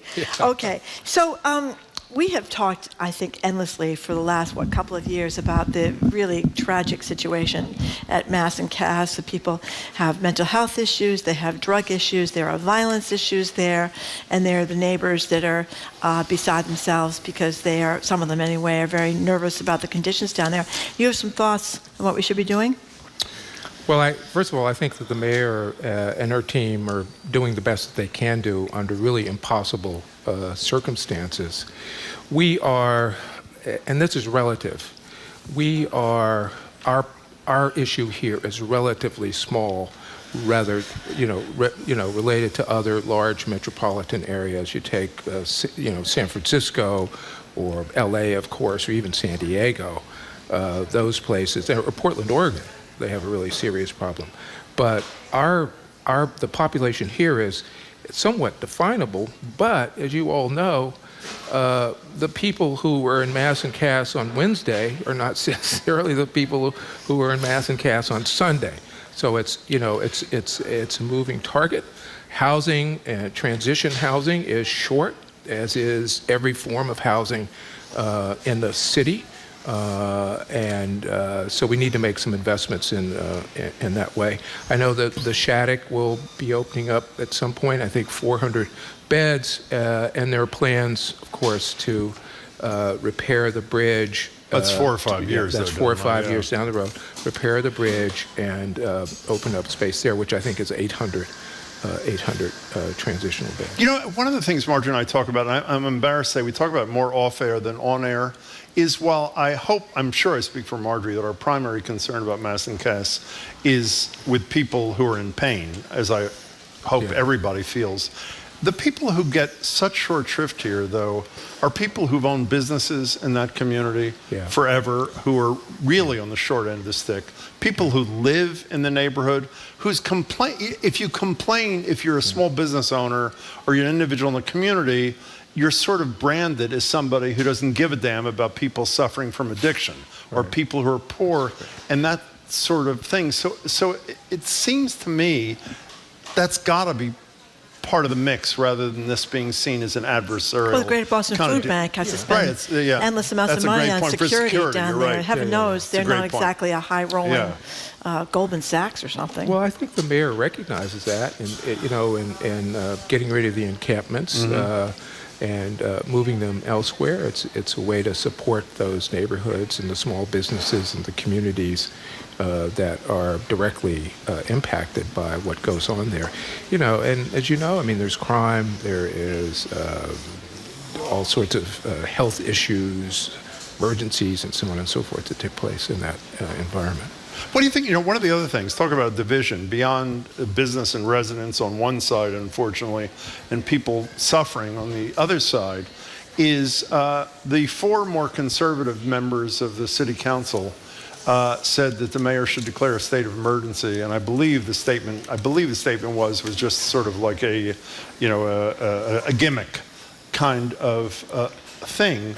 But it's almost like Groundhog Day. I mean, while she's talking now about removing the tents because they provide an opportunity to cover up crime and violence and that sort of thing, it's happened before. And so I have no idea whether it's Wedette Circle, the move that's being talked about, but it seems to me that it's more incremental than grand and not enough risk-taking. For example, Marjorie and Governor Healy told us when she was a candidate, and since she's been governor, she was open to the proposal by Sheriff Tompkins to house some people in his facility there. You're making a face, so I'm dying to hear what you have to say, which is a jail, but he redesigned or was in the process of redesigning, and she took some heat for it as a candidate. But don't you think there has to be a little bit bigger, bolder thinking? And by the way, I mean on everybody's part. Wu has confronted this headlong since the day she was elected. But don't you think? Well, there is. And the reason I raise my eyebrows, because I'm probably one of the few people who would agree with the governor on Steve Tompkins. Oh, me too. Really? Yeah, absolutely, yeah. Well, you know what else? Wasn't that what New York City? Well, I was talking about this before when Governor Healy was on, that Eric Adams, who's not that popular of a mayor in New York City, but he made this very controversial decision, say, if you are seriously mentally ill and you aren't able to take care of yourself, we're going to force you into treatment. And everybody went, oh my God. But then they found, not everybody, but some of the people, because of course if you were seriously mentally ill or you were seriously drug addicted, you may not be in the best position to make a choice for your health going forward. And some of these people were given the right medication, even schizophrenics who were able to function much more easily after Eric Adams forced them into treatment for several months. And that's the thing I thought was so attractive about Steve Tompkins. He wasn't talking about a weekend detox or even a week. He was talking about 3 months of free drug addiction treatment, alcohol treatment addiction, or mental health stuff. I thought people dismissed it so quickly because you're right. It doesn't work if it's only going to be for a week. No, well, there are different kinds of housings, obviously, for that group. There are, lots of transitional housing. The Demick Center, Health Center, for instance, has building or set up some spaces for transitional. Well, they already have them, but I think they're going to create some more transitional housing for folks who are drug addicted or and so on and so forth. So we need, but the issue for us is in the Commonwealth is the lack of housing, shelter housing, and that's because the demand has grown so significantly in the last year, by 50%. We've gone from 4,000 shelter beds to 6,000. Since January 1st. Well, that's in part because of the migrant issue that the Governor Healy. Well, even before that. So that adds on to that. Speaking of thinking big, one of the things that I thought was noteworthy when we talked about the number of migrants coming to the state, and now Governor Healy has talked about 250 National Guards people to help in places that are not, I guess, run by other entities. In an attempt to manage this thing. The problem from what Healy and Campbell describe talk about another humanitarian crisis, is the absence of work permits. And when Governor Healy was describing it to us, I think last month, I was under the naive assumption that those horrible Republicans, in quotes, were holding it up in Congress until she explained to us the president had the ability to speed up these work permits so that people could make money, so they could leave these shelters. And neither the governor nor the attorney general, both of whom were Democrats, I should say, were willing to lay the focus. They did send a letter, I know, to the president. Why doesn't he just speed up the damn process and let these people work and get out of the shelters? Yeah, I don't know the answer to that question. I mean, obviously the Haitian issue is significant. There are 11,000 people living in Haiti. 60% of them earn $2 a day for living. And the largest source of contribution to the nation's GDP is from Haitians living outside. Haitians living outside of Haiti. They provide about $3.8 billion a year to that country. So it's significant.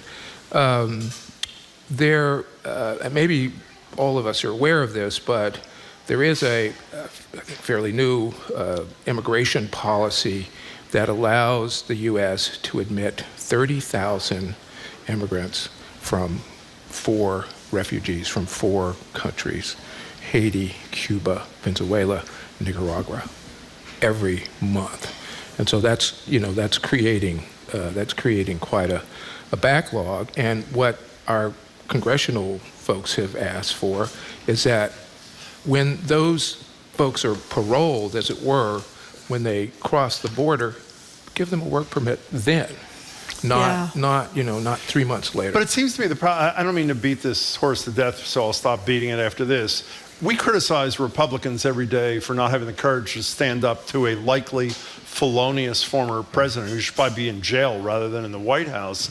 The fact that Democrats are not willing to stand up and say, Joe Biden, get with it. You're visiting a problem on our cities and states that there's a simple solution to that is totally in your hands, that the Supreme Court is not going to overturn, to me, is part of the damn problem. Yeah, but I'm not sure if it's Democrats, Jim. I mean, because our congressional, delegation, all Democrats are asking for those permanent, those work permits. Call them out. Call them out. Instead of, when you don't want to mention Joe Biden, you're a Democrat, you know what you say? Washington. And so you can say, well, it must be that Mitch McConnell when he wasn't freezing who did this, or the horrible Kevin McCarthy. When it's a guy in your own party who happens to be president who has unilateral authority to do it, he should just do it. In any case, we're talking to Lee Pelton, head of the Boston Foundation. Can I tell you what I did this morning? It was so enlightening and wonderful, I can't see straight. Describe this new, I call clearinghouse, you call resource center, this racial wealth equity thing, which we've probably discussed every month since we knew you. And for those of us who can only cite one statistic, which is all we carry with us, 247,000 average wealth of a white family in Boston, $8 for an average black family, et cetera, et cetera. You have exploded open the box. Explain what this thing is. Well, it's a resource center. It's not only a research center, but you can go there and get all of the research that you need around the various issues related to the racial wealth gap, debt, borrowing, home ownership, affordable housing, and so on. And I want to give credit to Jim Canales at the Barr Foundation, who actually funded this. Not only for the work that he's doing around closing the racial wealth gap, but also to support this large partnership of which he is a member that we're doing around closing the racial wealth gap. And it is, you were on it, so you could see it was just, it's a resource center. So there are videos, there are, not just research, but essays and so on and so forth. And it's really robust and engaging. And if you want to know about this issue, the racial wealth gap issue, this is the go-to place, really, in the nation. The website is RWERC, as in Racial Wealth Equity Resource Center. Let me just read, you mentioned some of the categories. You click on a category, borrowing and debt, business ownership, community wealth, education and human capital, housing and home ownership, inheritances and gifts, local research, retirement and savings, solutions, studies of wealth equity. It's just, for those who care about this, which I hope is everybody listening to the show, if you feel under-resourced or not armed adequately to make the case, this is really terrific work, and I really urge everybody to check it out. I think one of the things it does really well is to discriminate between income and wealth. Yeah. They're related, but they are not the same. Sort of like equity and equality, isn't it, Yeah. Lee Pelton? Heard that one a couple of times. We're talking to Live Lee that down, Pelton. He's president and CEO of the Boston Foundation. Give that website one more time. rwerc.org. Are you leaving this? Because I want to stay on this for a second. No, well, go ahead. You told us about a year ago that Fed report that I just referenced a minute ago that everybody has memorized from the series in the Boston Globe in 2017 that came out of the Federal Reserve Bank about the wealth disparity in Boston, that you, in collaboration with the Fed and a bunch of other groups, which you should feel free to mention, are in the midst of not only reworking the numbers, but also going into the causes, and which obviously helps craft. Where is that? What's the status of that? Well, we continue to work. It's going to be a long journey because they're reframing the data. All of this is census data, and given the changes in the census, as you know, in terms of how you can identify yourself, makes this project really complex. So it includes. I was actually in this when I was at Emerson, but it includes TBF, includes. The Boston Foundation. The Boston Foundation includes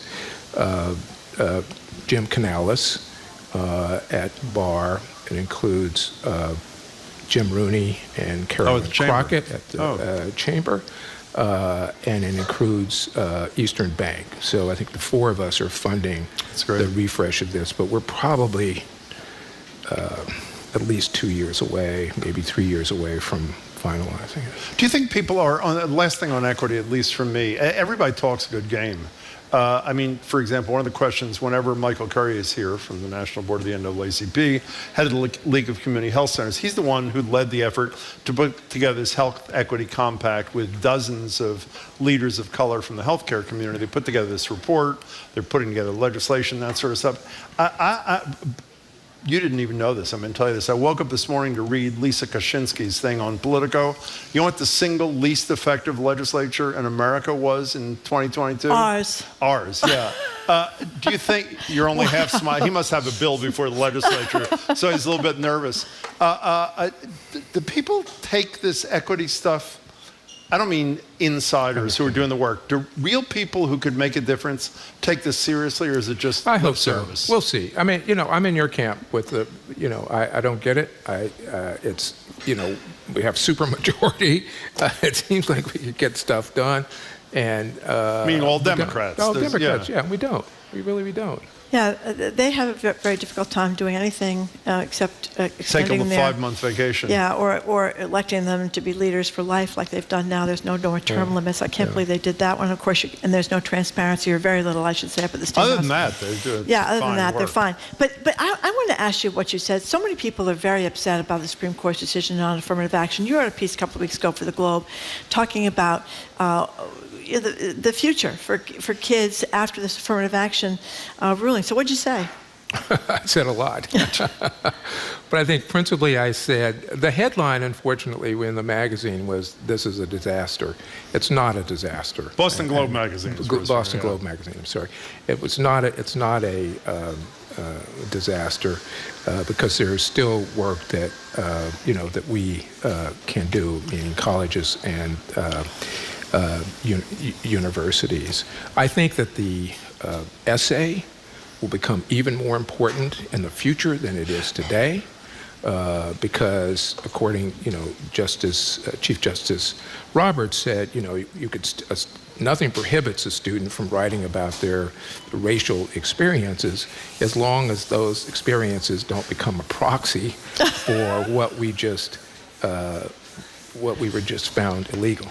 Now, that's what I call magical thinking, because I don't know how you disconnect race from your racial experience. Exactly. I don't know how you would be able to, disconnect being a female from your experiences of being a female. Yes. So I don't know how that's done. So. But that's an important consideration. So those essays, Harvard has changed its its 3 long-form essays to 5 short essays. One of which says, "We value diversity at Harvard. Please tell us about your experiences with race and diversity," and so on and so forth. Speaking of Harvard, before you go, here is Claudine Gay is going to be sworn in as the first black woman president of Harvard. I think it's September 29th. If there is ever a person who has a platform to say in her 3rd sentence, today we are ending legacy admissions at Harvard University, and in my opinion, the trickle-down impact of the new president of the most important university, arguably, in the world, would be huge. Is there any reason for her not to I know you're not in the business of giving advice to new presidents. Maybe you are, actually. Is there any reason why she shouldn't nail this thing on day one when she gives her installation speech? Yeah, I mean, I agree that our legacy programs across the board need to disappear. However, Harvard is a very complex place, and it's going to take some time. Didn't you work there? A little bit, yeah. Doing admissions, yeah, right? Yeah. Well, I was a member of the faculty. Oh, you were? I was okay. part of the admissions committee. Yeah. Okay, and did you vote yes on legacy admissions when you're on the admissions committee? No, never came up. Is that really true? No, it never came up. It never came up. So what's so complicated in a place that's got like a $50 billion, $60 billion endowment? What's complicated about saying starting December 1st, no more legacy admissions at Harvard? If you get in because you're qualified, great, but you don't get in because your father's loaded and went here. No, but I think it's not easy to describe what a legacy person is. Suppose the son or daughter of a Harvard alum was admitted to Harvard, but also was admitted to every other Ivy institution. Did that student get in there because of legacy, or because he or she or they were a really good student? Okay, but I never worked on an admissions thing. You know what I would do? I would say you can't put it in your application, and it's illegal for a university to even check to see if any relative ever went to the school. That will disappear. Okay. I just want to mention, though, this piece that was something I hadn't thought of. Guy of Washington Post, Stephen Girard, wrote it. He's from Williams College, and he was arguing that legacy students are not admitted at the expense of a first-generation kid or a kid that just arrived from another country. That they're competing against other privileged students. So it's not like the poor kid doesn't get in and the legacy student gets in. I have no idea if that's true, but that's his argument. That you would say if you're competing against the kid that went to Phillips Andover and had this wonderful elite education, his parents are rich, versus somebody else whose parents are third-generation Williams College students. That did make sense to me. Well, it did, because they're trying to create a diverse class, exactly. Right? Look at Amherst College, for yes. instance. White students are the minority there. I did not know At Amherst College? Yes. Huh. Yeah. I didn't know that. Yeah, they are. Yeah. How'd that happen? Under the president who just stepped down. Huh.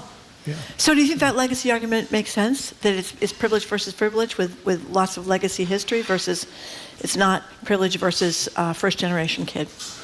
Well, it depends on where you are and what institution you're talking about. If you're at a place like, Williams or Amherst, these places that I know very well, it seems to me it's a less compelling argument.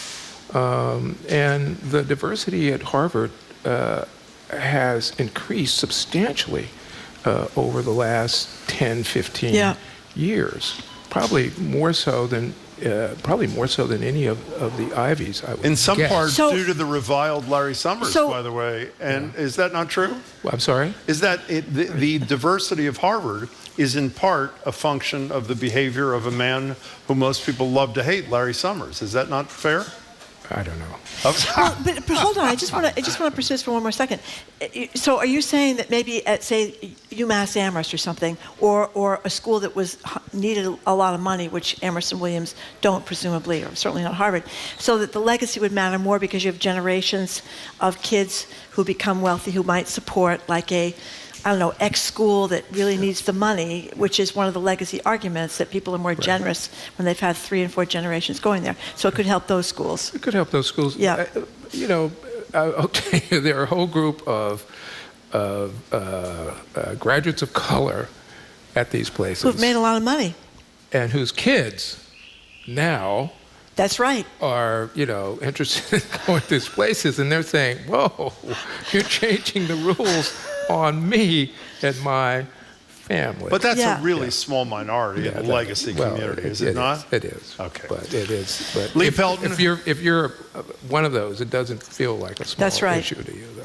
RWERC.org is this fabulous new website on wealth and equity. You should check it out. Congratulations on that. It's nice to see you. Thank you very much, Lee Pelton. We've been speaking with Lee Pelton, who's the president and CEO of the Boston Foundation. He previously served as the 12th president of Emerson College, so he knows all about this stuff. Up next, the Queer Met Gala of Mass happens this Friday in Worcester. We're going to speak with 2 people involved in making the Queer AF fashion show happen. That's next. You're listening to Boston Public Radio 89.7 GBH.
Welcome back to Boston Public Radio. Jim Browdy and Marge Regan, live from the Boston Public Library, streaming at youtube.com/GBH News, facebook.com/GBH News. The Queer AF fashion show, figure it out yourself, affectionately dubbed the Queer Met Gala of Massachusetts, is this Friday in Worcester. Joined now by 2 really good-looking people. Am I allowed to say that, or you can't say Certainly. that? We'll take it. Really good-looking Absolutely. people, I should say, involved with the event. Joshua Croak is co-founder and president of Love Your Labels. Sam Donovan, you may have seen on TV, is a fashion designer, multi-season contestant on Project Runway.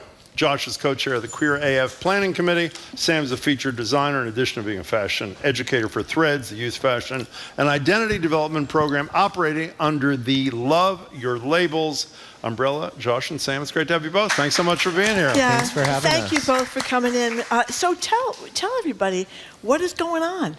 September 8th, what is the gala going to be all about? So September Up in Worcester. 8th, yes, in Worcester at Mechanics Hall, beautiful historic venue. We're having our 4th annual Queer AF Art and Fashion Show, which is a fundraiser for Love Your Labels, which is an organization that I help co-found that supports LGBTQ+ youth through art, fashion, and design.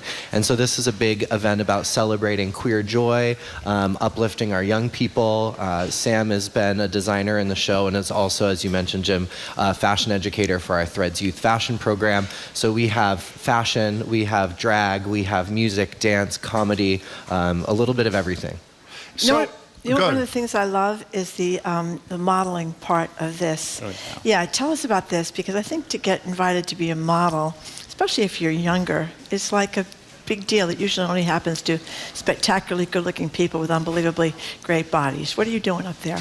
Well, I mean, I think that QAF has always been something that's very inclusive and community-based when it comes to our modeling. We want everyone to feel celebrated, to feel like they're part of the show. So I know that this year, particularly, we had like a sort of open model casting. Yeah. Yes, yeah, we did an open call for models, and part of the message of this show is everyone is beautiful and deserving to walk the runway and, you know, enjoy that spotlight. And so we had over 100-something people show up to our open casting call, and the show's amazing because we have behind the scenes over 100 people involved in making this show happen. 70 models, 11 designers, 4 local consignment shops, and everyone else that I mentioned. How many people show up to this thing? So last year we had over 500. Oh. So a pretty big celebration, and we're expecting around the same, if not more, this year. So is I have to say, not that this is my area of great expertise, I don't say Worcester and I say queer friendly, but apparently I am wrong. Am I wrong? Yeah, well, we've been getting a lot of attention over the past couple years. We had a great feature in the Boston Globe recently that talked about the queer organizing that's happening in Worcester, and we're really proud to be a part of that as an organization. We have one of 30 lesbian bars that just opened in Worcester. Femme, is that what it's called? Femme Bar, yes. And so shout out to the Femme team there. And it's been a very inclusive and welcoming place for many. Can you describe what are you wearing exactly here? Some people are watching on YouTube or Facebook.com/GBHUs. For the few people who are mistakenly not only describe what you're wearing there, Sam, describe what your buddy is wearing over there. Josh and I are both wearing things that I have made. Oh, you've made them both? Yes, I've made them both. Great. Not the jeans. Jeans, no self-respecting designer makes jeans. But so this was a piece that I actually made for last year's show. And I just want to give a very quick shout out to a former student who styled it for me, because this is not how I put it together. So thank you, June. And then this is actually an outfit that I had made for my senior thesis. And I was pointing out to Josh earlier that they're actually wearing the jacket that inspired the jacket that I'm wearing now. You can't really see necessarily unless you are like a sewer, but they have basically the exact same lines. They have the same construction, which is something that a lot of designers do when they are running out of time. And QAF is coming up in 2 days and they need another look. So we'll get back to the event in a minute. So how much did you like being, I don't know if you were the evildoer, but on Project Runway, I love... It depends on who you ask. Let's play one thing and then we can hear what Sam had to say. Here's a clip from season 1 of Project Runway where Sam got himself into, let's call it some drama, when there was a comment made on a dress someone else was working on. Here it is. Oh, God. It's gonna feel like sexy. $1 million. Yeah. But isn't that a dress that every girl already has? No, it's not a dress every girl already has. Is that not a shirt every girl already has? I just make a little joke, and of course Shan has to hear it, and that goes nowhere good. I walked in and they were looking at the maxi dress. He goes, "Is that not a dress everybody already has?" Who? No, he didn't. Yeah, I said, "Who?" You are terrible. Who was that? Sam.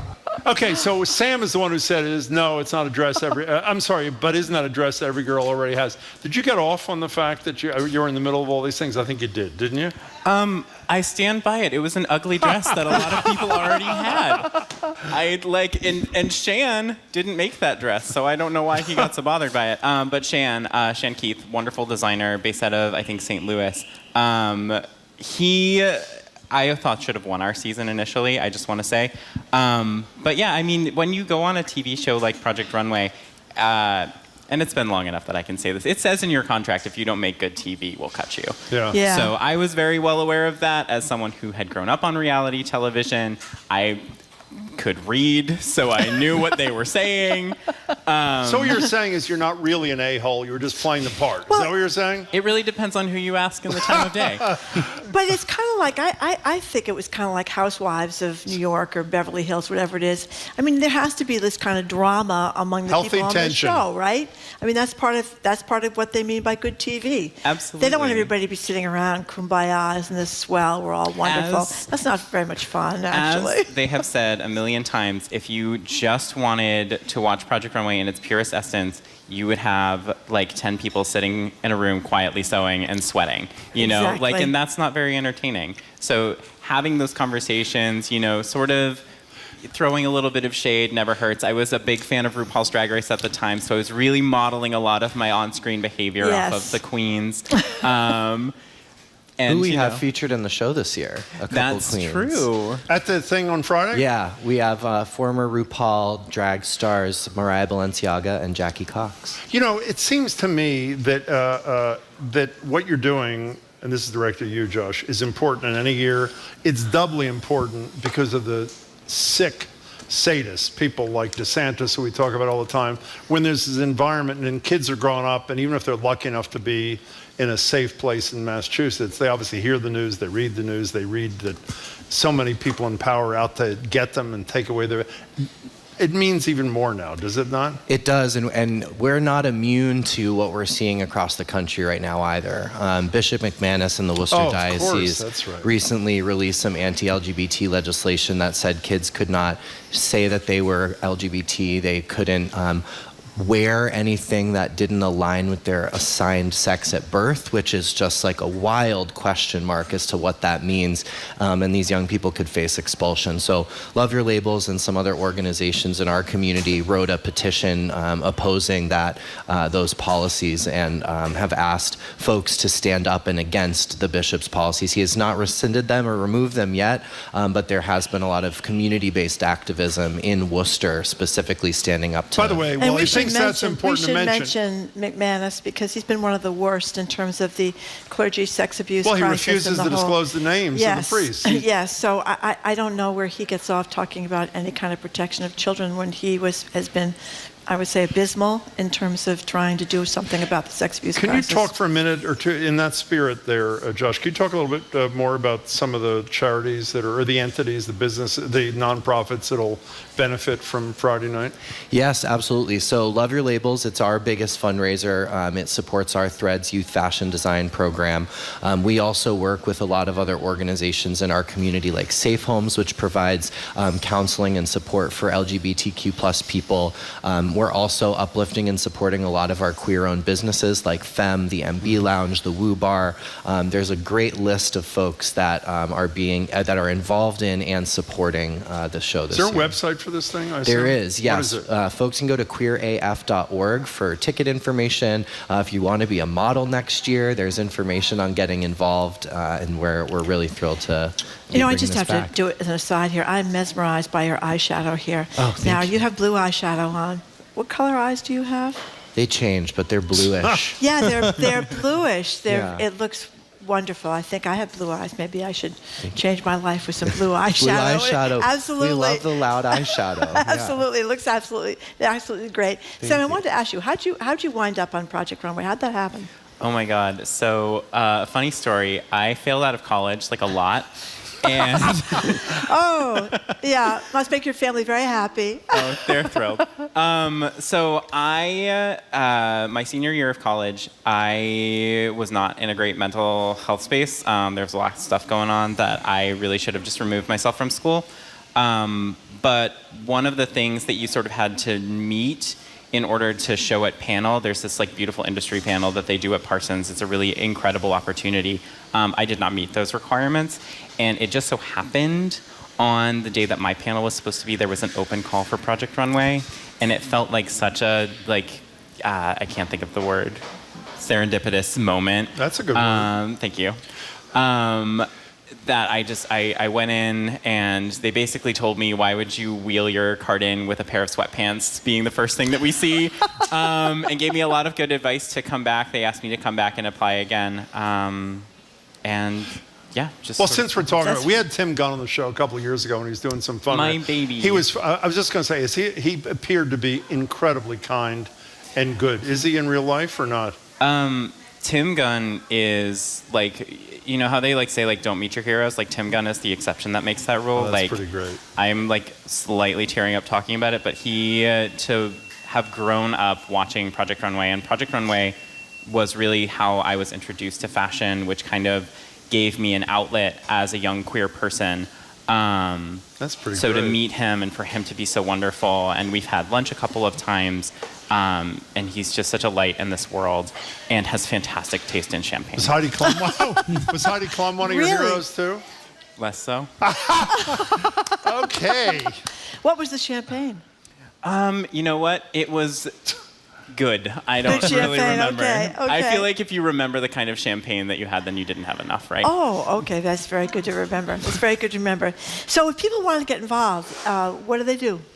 So they can reach out to us at loveyourlabels.org.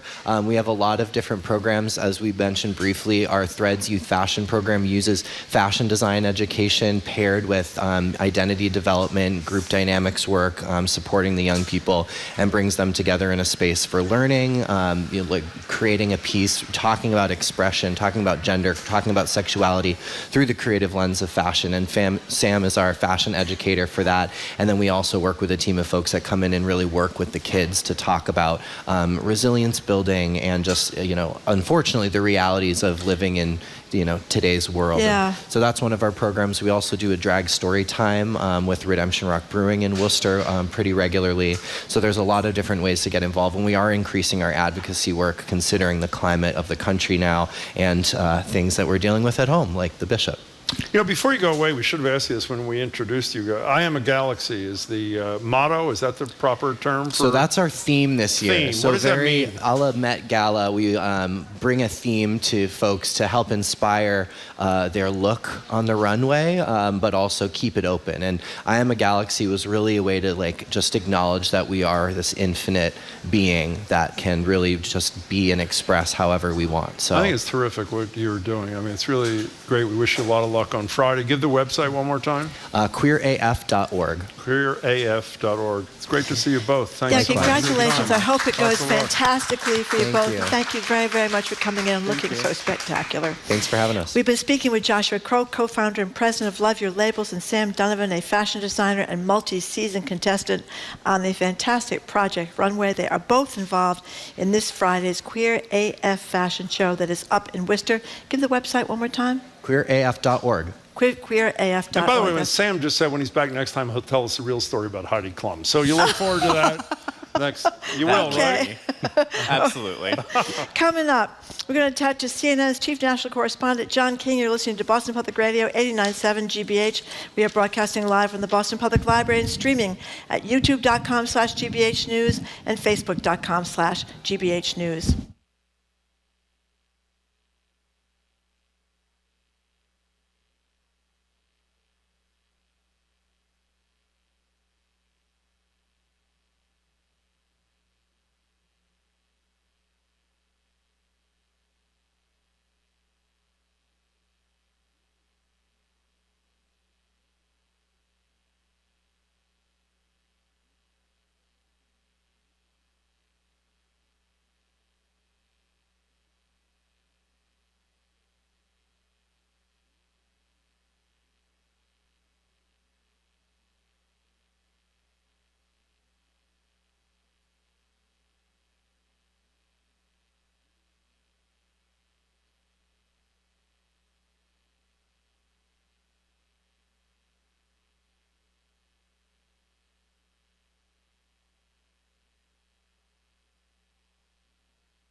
Welcome back to Boston Public Radio. By the way, we just found out after the segment there that we're getting Love Your Labels t-shirts. Wonderful. Which we're looking forward to. I am Jim Browder, she's Marjorie Egan, and we're live at the Boston Public Library, streaming at youtube.com/GBH News, facebook.com/GBH News.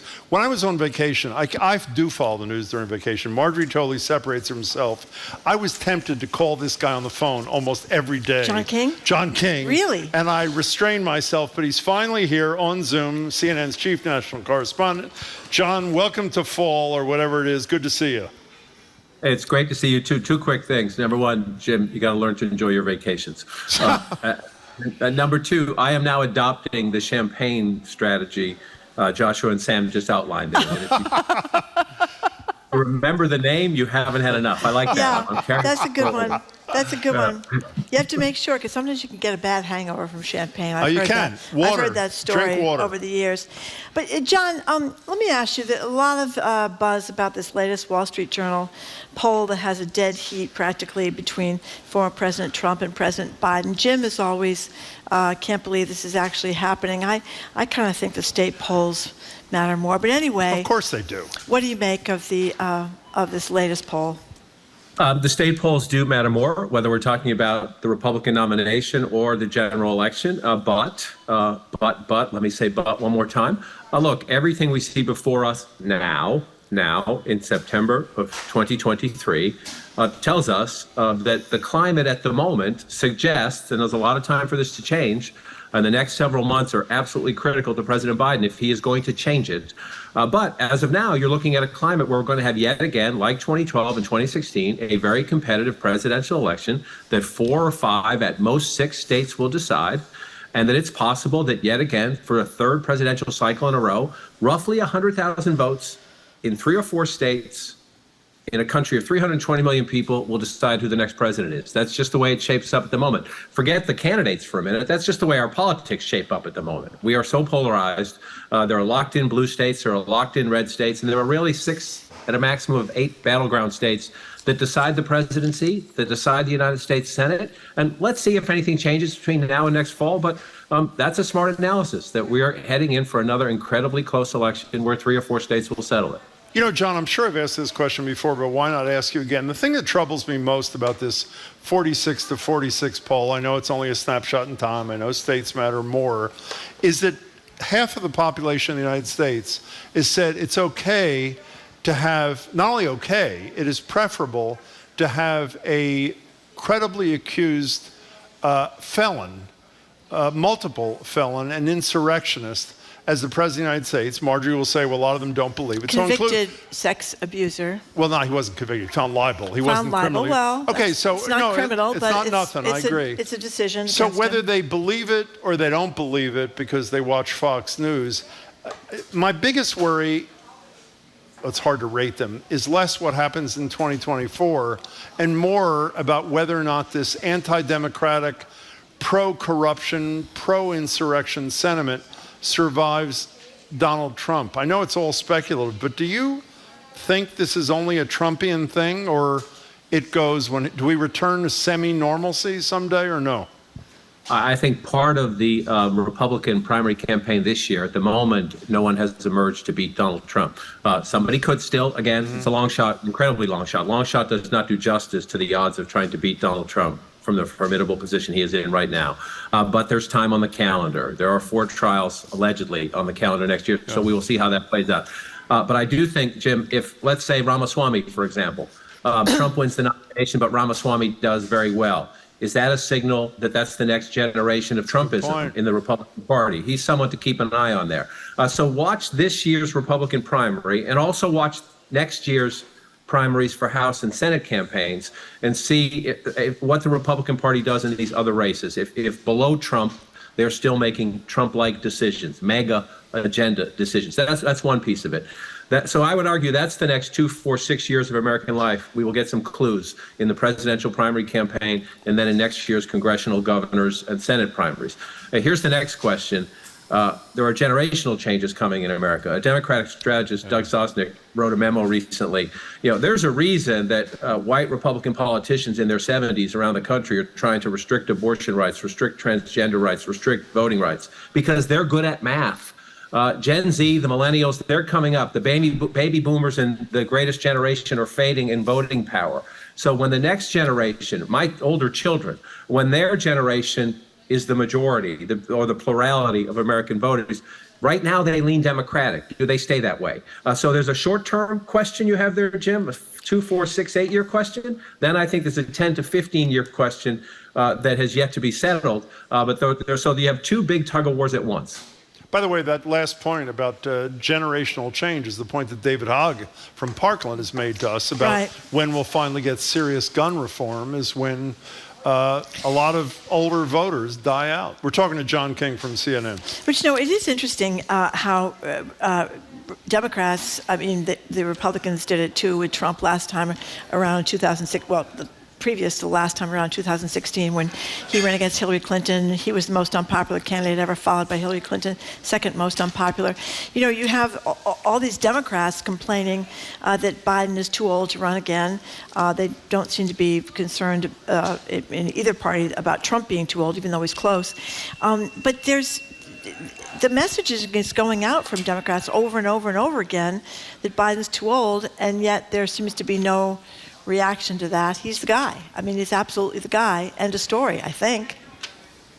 I think you're right at the moment. Again, I will say this, I'm a broken record, but given the last 20 years of American political life, even predating Trump, we happened to elect our first black president within the last 20 years. So a lot of people thought that would never happen during my lifetime anyway. Hillary Clinton was inevitable then she was inevitable again. And so I think we should be careful about anything. But at the moment, you're right. Joe Biden is going to be the Democratic nominee by all accounts. There's nothing on the table right now. And there are a lot of Democrats who dread that. They're grateful to him, don't get me wrong, for evicting Donald Trump. They're grateful for a lot of the agenda items he managed to get through a very evenly divided Congress. The president doesn't get enough, quote unquote, credit, if you will, if you're a Democrat, not my job to take sides, but for what he did do in a very contested political environment in Congress, some very substantial legislation. But a lot of them have legitimate questions about his performance that are age-related. Plus you have Marjorie, look, yes, COVID is mostly in the rearview mirror, but people are still exhausted. And while they were still exhausted, inflation came along. And then the polarization. So we're in this dynamic where he's most likely going to be the Democratic nominee. How big are those doubts, right? Do they keep a small percentage of black voters in Milwaukee and Atlanta home? Do Republicans continue to make modest inroads among Latino voters everywhere in America, Asian Americans as well, a constituency that in the Obama years swung to the Democrats. Is it going to swing back to the Republicans? It doesn't take much is the point I'm trying to make. Joe Biden can overwhelmingly win the Democratic vote next November, but if turnout is down just a little tiny bit in the right places or the wrong places for the Democrats, and the Latino defections continue a little bit, that can flip you over Wisconsin and Nevada and Arizona and Georgia like that. Staying on the old issue just for a second, I just saw on CNN, your station, Mitch McConnell is going to speak on the Senate floor or somewhere around the Senate in a couple of minutes. Marjorie and I were discussing before we went on the air today about whether or not, what the impact of McConnell's second so-called freeze was last week in Kentucky. On one hand, you say, I think both of us agree, it doesn't help Joe Biden because it underlines the notion that older elected officials can have a lot of health problems, which are scary. The flip side, I guess I would say, is it makes it a little bit harder for Republicans to say that Joe Biden is too old to be president if they're going to support Mitch McConnell as the continuing Senate leader of the Republicans. Do you have any speculation on what the McConnell thing does to Joe Biden? I think you'll see two tracks on that. Number one, Senator McConnell is trying to be a little bit more transparent. Let's see if it's transparent enough. They've acknowledged he's seen 4 neurologists. They had a statement released by the Capitol physician. I think that anybody in American public life needs to understand we live in an age where transparency should just be the norm. I get that it's hard sometimes for these older generations. We didn't talk about health records then. We didn't do this 20 years ago, 30 years ago. I get that. So it's a little harder for sometimes past generations to do things in new ways. I would just argue in the digital age, forget about it. You need to be more transparent. How does it affect Biden? I think you're absolutely right that you will have McConnell's allies in the Republican Party now a little less reluctant to go out there and say, go out there. But remember, Donald Trump treats Mitch McConnell as a piñata as much as he treats Joe Biden as a piñata. So he does not care. He does not care. Nikki Haley is making a key point of her campaign. She's one of the Republicans who at least is getting a little bit of traction, nowhere close to Trump, don't get me wrong. But she makes the mental competency test, term limits, she's raising it in the campaign. And she's talking about Biden, but she's also talking about McConnell. So I agree to your point that it doesn't help Joe Biden when these things are discussed. This is a fascinating question for me. I've started traveling and talked to voters, and my parents both died when they were in their 50s. So it's a great pain and sadness in my life, but I don't understand this issue as well as I need to. And so it's interesting as I talk to voters now who are dealing with parents in their 80s or who just lost parents or may have parents in their 90s. I have some friends going through this, obviously, but to be in the presence of Democrats and Republicans and independents how they process this issue, it's been enlightening to me. I have a lot more to learn, but I didn't go through this. And so I'm blind to it, I think, in some ways. And it has been fascinating to have some of these things play out while I'm on the road, because it's really opening my eyes to so many people are going through this or have gone through this in the last 5 or 10 years of their lives. And those personal stories shape what they think. Yeah. When they see the president do something they think it's a stumble, when they see Mitch McConnell freeze, it's personal to voters because it's a healthcare issue to them. And my eyes are being open to that. One more thing about the presidential race. Jim was pointing out to me this morning that these two, I was on vacation not paying that much attention, but these two manufacturers, semiconductors, the CHIPS bill passed, I think, a year ago or so in 2022, and it would increase production of semiconductors in the United States, and Gina Raimondo was very involved in that. We used to have her on the show when she was the governor of Rhode Island. Anyway, that was Biden's legislation, and this is going to mean a lot of jobs in Ohio, which is predominantly, I guess, do we call Ohio a red state now or semi-red state? But in any case, the president really doesn't get credit. And is it we in the media? Is it just that people aren't interested in where the manufacturing jobs come from, or what's that about? I think good news is undercovered by our business generally. There are exceptions to that, don't get me wrong. And I think public radio actually does the best job of covering local stories like this at the level. That's right, John. I believe that, and I'll get in trouble for saying that at CNN. We have some very good people, don't get me wrong, and I think we do better than most. But I do think the good news like that doesn't get covered as much. And the administration, frankly, they've been working for months. They spent the last couple of months trying to promote Bidenomics. They finally embraced the term and everything. I would say this. Plus, you just have, part of it is polarized. When Trump was president, Democrats said the economy was lousy. Right. 5 minutes after Joe Biden took his hand off the Bible, Democrats said the economy is great, and Republicans said the economy is lousy. We do everything through polarization. We judge ice cream through our polarized politics, which is ridiculous, but it's the state of America right now. But inflation has been the blanket that has smothered the other economic data because that's so personal to your life. And gas prices have ticked up a little bit again lately. So this is a very personal, individual decision for people. And I think the challenge for the president is there is a lot of better economic data. Inflation has stabilized with the exception of the bouncing gas prices again. Can he, between now and let's say Easter, because you have to change voters' perceptions. Voters don't believe it. Even a lot of Democrats still think the economy is on the wrong track, either maybe in recession or at risk of recession. If that perception persists, and consumer confidence of late it was starting to go back up and has kind of plateaued a little bit.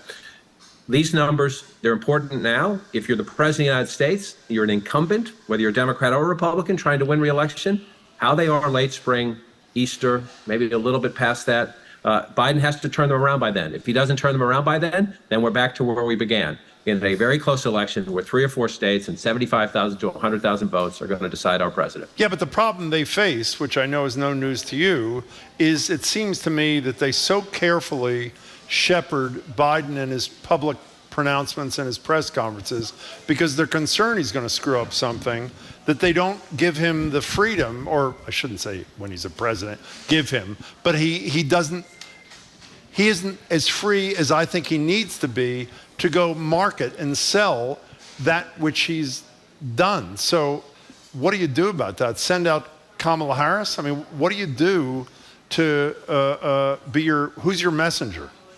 Well, I think he's going. You saw him yesterday at the Labor Day event in Philadelphia. He tried to do some of this. He's going to have to be the lead messenger. He's the president of the United States, and it's his agenda. And guess what? The doubts about his age are about him.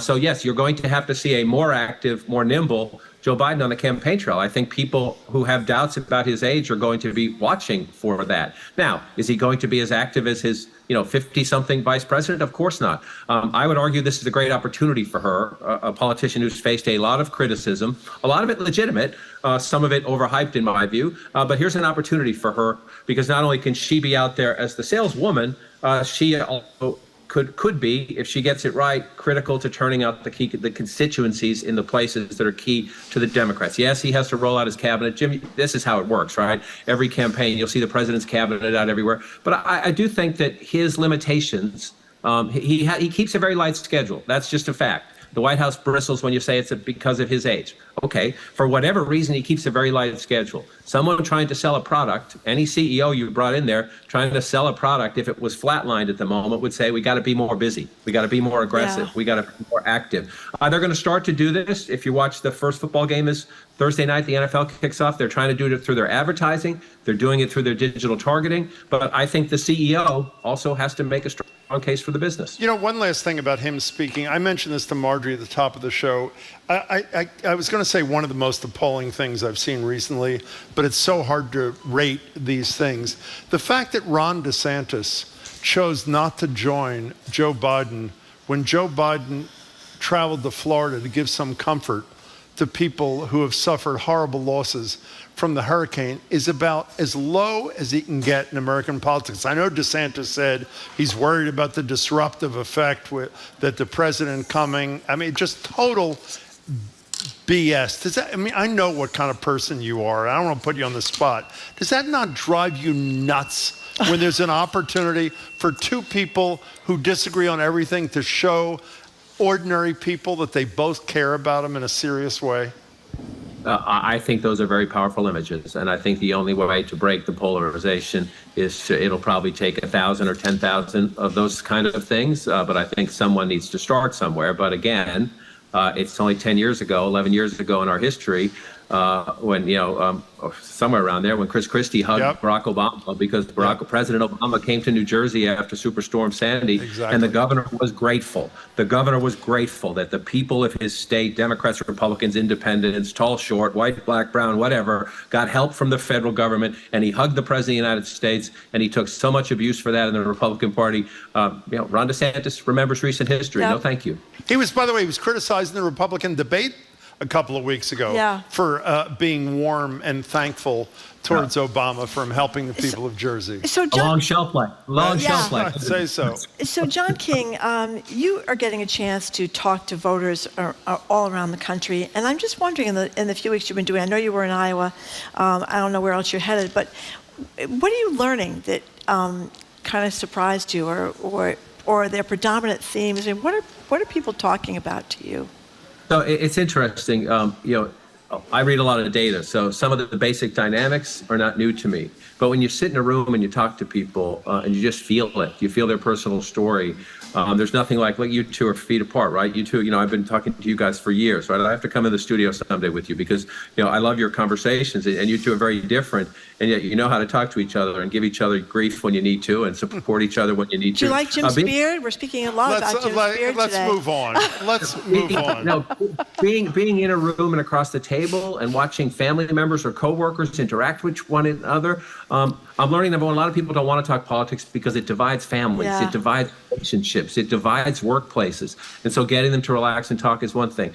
There's a lot of discuss with politics across the spectrum. That is something Democrats and Republicans share. I was just on the phone this morning. I'm going out to Milwaukee soon to focus on, can Joe Biden get black voters to turn out in high numbers? Because if he doesn't, he will lose. And to the point earlier that working class people, COVID, inflation, economic struggles. You live in a great American city. Milwaukee's a great American city, about the same size as Boston. There's awesome things in Boston. There are also big problems, right? Cities are trying to deal with all these issues. And that takes you down a little bit. And so the one I talked to this morning is an organizer, and she says, we love talking to people now to build friendships because they hate when we come around at election time because then everybody comes. So some of the most important work by the best organizers is done now, when you're not in the middle of the election season, so that you're the friendly face. When there are 1,000 knocks at the door or 1,000 texts in your inbox, you want to be the one, I like that person, to get it. And so the organizational work is fascinating to me, and it's a gift. I loved my show. I loved being at a desk. It was an honor and a privilege. But man, to be able to go out and learn again in the country, it is such an amazing gift, and I'm grateful. Speaking of learning, my hometown football team, the Philadelphia Eagles, is playing your hometown football team, the New England Patriots. In the middle of that, they're doing a tribute to some quarterback. Some guy. No. Who wins that game, John King? Oh, Jim, I have to say the Patriots. I know the Eagles are a much better team, but what are you trying to get? I don't abandon ship. I'm a loyal guy. I think it's great that Brady's coming back. I think he deserves it, and the fans deserve it. And Belichick is even saying the right things about it. So it'll be great. And, if you're going to get the Eagles, you better get them the first week of the season. Well, my prediction is Brady plays the second half. That's all I can say. John King, it's great to see you. Be well. We'll talk to you next week. Thank you very much, John King. Thank you, John. Thank We've been speaking with CNN's chief national correspondent, John King, Dorchester boy. Coming up, Dorchester boy. We will open the lines to ask you about something many of you have confronted this summer: house guests. You may have just had them for the long Labor Day weekend. Maybe you had them on 4th of July, or maybe you have to have them during the winter holidays, Thanksgiving and Christmas, where they stay and stay and stay. We want to hear your horror stories. Or are you like Jim? No one would ever want to come and stay at his house, and he invites no one to come stay there. Actually, you don't have to worry about it. The number is 877-301-8970. House guests and the travails of hosting them. You're listening to Boston Public Radio 89.7 GBH. We are broadcasting live from the Boston Public Library and streaming on youtube.com/GBH News and facebook.com/GBH News.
Welcome back to Boston Public Radio. Jim Browdy and Marjorie Egan. We're live at the library, streaming at youtube.com/GBH News and facebook.com/GBH News. We're ending the show today with something that John King was just talking about, when we occasionally have a divide between the two of us.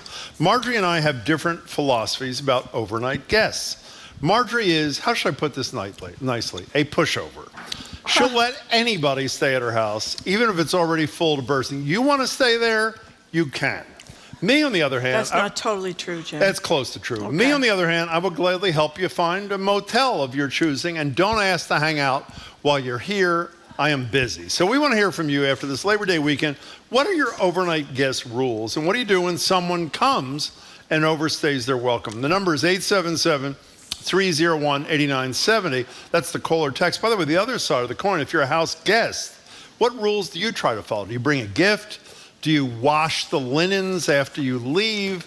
Do you take the family or the hosts out to dinner? 877-301-8970. So do you say yes to almost everybody because actually, you want I to? don't. Yes, I've you toughened do. up. Because you want to see them, or because you can't say no to anybody about anything? No, I've toughened up. I don't think so. I have. Give me an example of how you toughened up. Well, for example, my sister and I own my parents' house down the Cape. I know and that, we're yeah. very lucky, and we're Yes, very you are thrilled to be lucky, there. yes. And there's kind of an upstairs and a downstairs, Yeah. and I've been downstairs where I really like. And when my kids would come down with their multiple friends, I would move upstairs, this little tiny hovel in the corner of the house, and right next to my sister, and I could barely get room and come out of bed. And this summer I've said, that's it.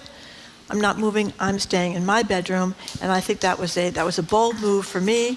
And I'm just staying where I am and not moving into the little hovel when the kids come down with all their friends. Wow, that is the hell of a The problem is, of course, the move by kids you. are making a lot of noise, and they're up until 2 or 3 o'clock in the morning, and all that kind of stuff. So you made a really interesting point to me before the show, is on the notion of why do you even want to see somebody who you see all the time when you're not on vacation? Could you flesh it out a little bit? One of my closest friends is from Tennessee. She's I know from she Memphis, is. Tennessee, Yep. and I've known her all my life because she comes down the Cape, and she has this little place down the Cape, and she is endlessly fending off requests basically from her friends in Memphis, Tennessee, who want to come to Cape Cod, but they don't want to come to Cape Cod and get a hotel room or an Airbnb. They want to come to Cape Cod and stay at her house, and she takes them in, and she has a house full of people, and all she does all summer long is wash sheets and make beds. That's And basically, see the same people who she sees every that's day right. when she's not on That's vacation. Right.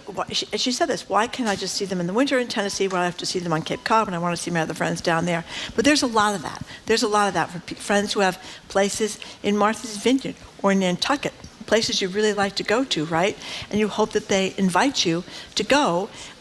And if they're close to you, you kind of expect them to invite you to go. And then you have to entertain them all weekend, and you have to make all those beds and change all those sheets. So here's the deal. Kristen Van Oaktrop was our inspiration. She wrote a piece in the Washington Post, and she said there are two kinds of people. One, like Marjorie, despite what she says, who hands these people a pillow and a key, and people like me who give them a list of local sites and wish them luck.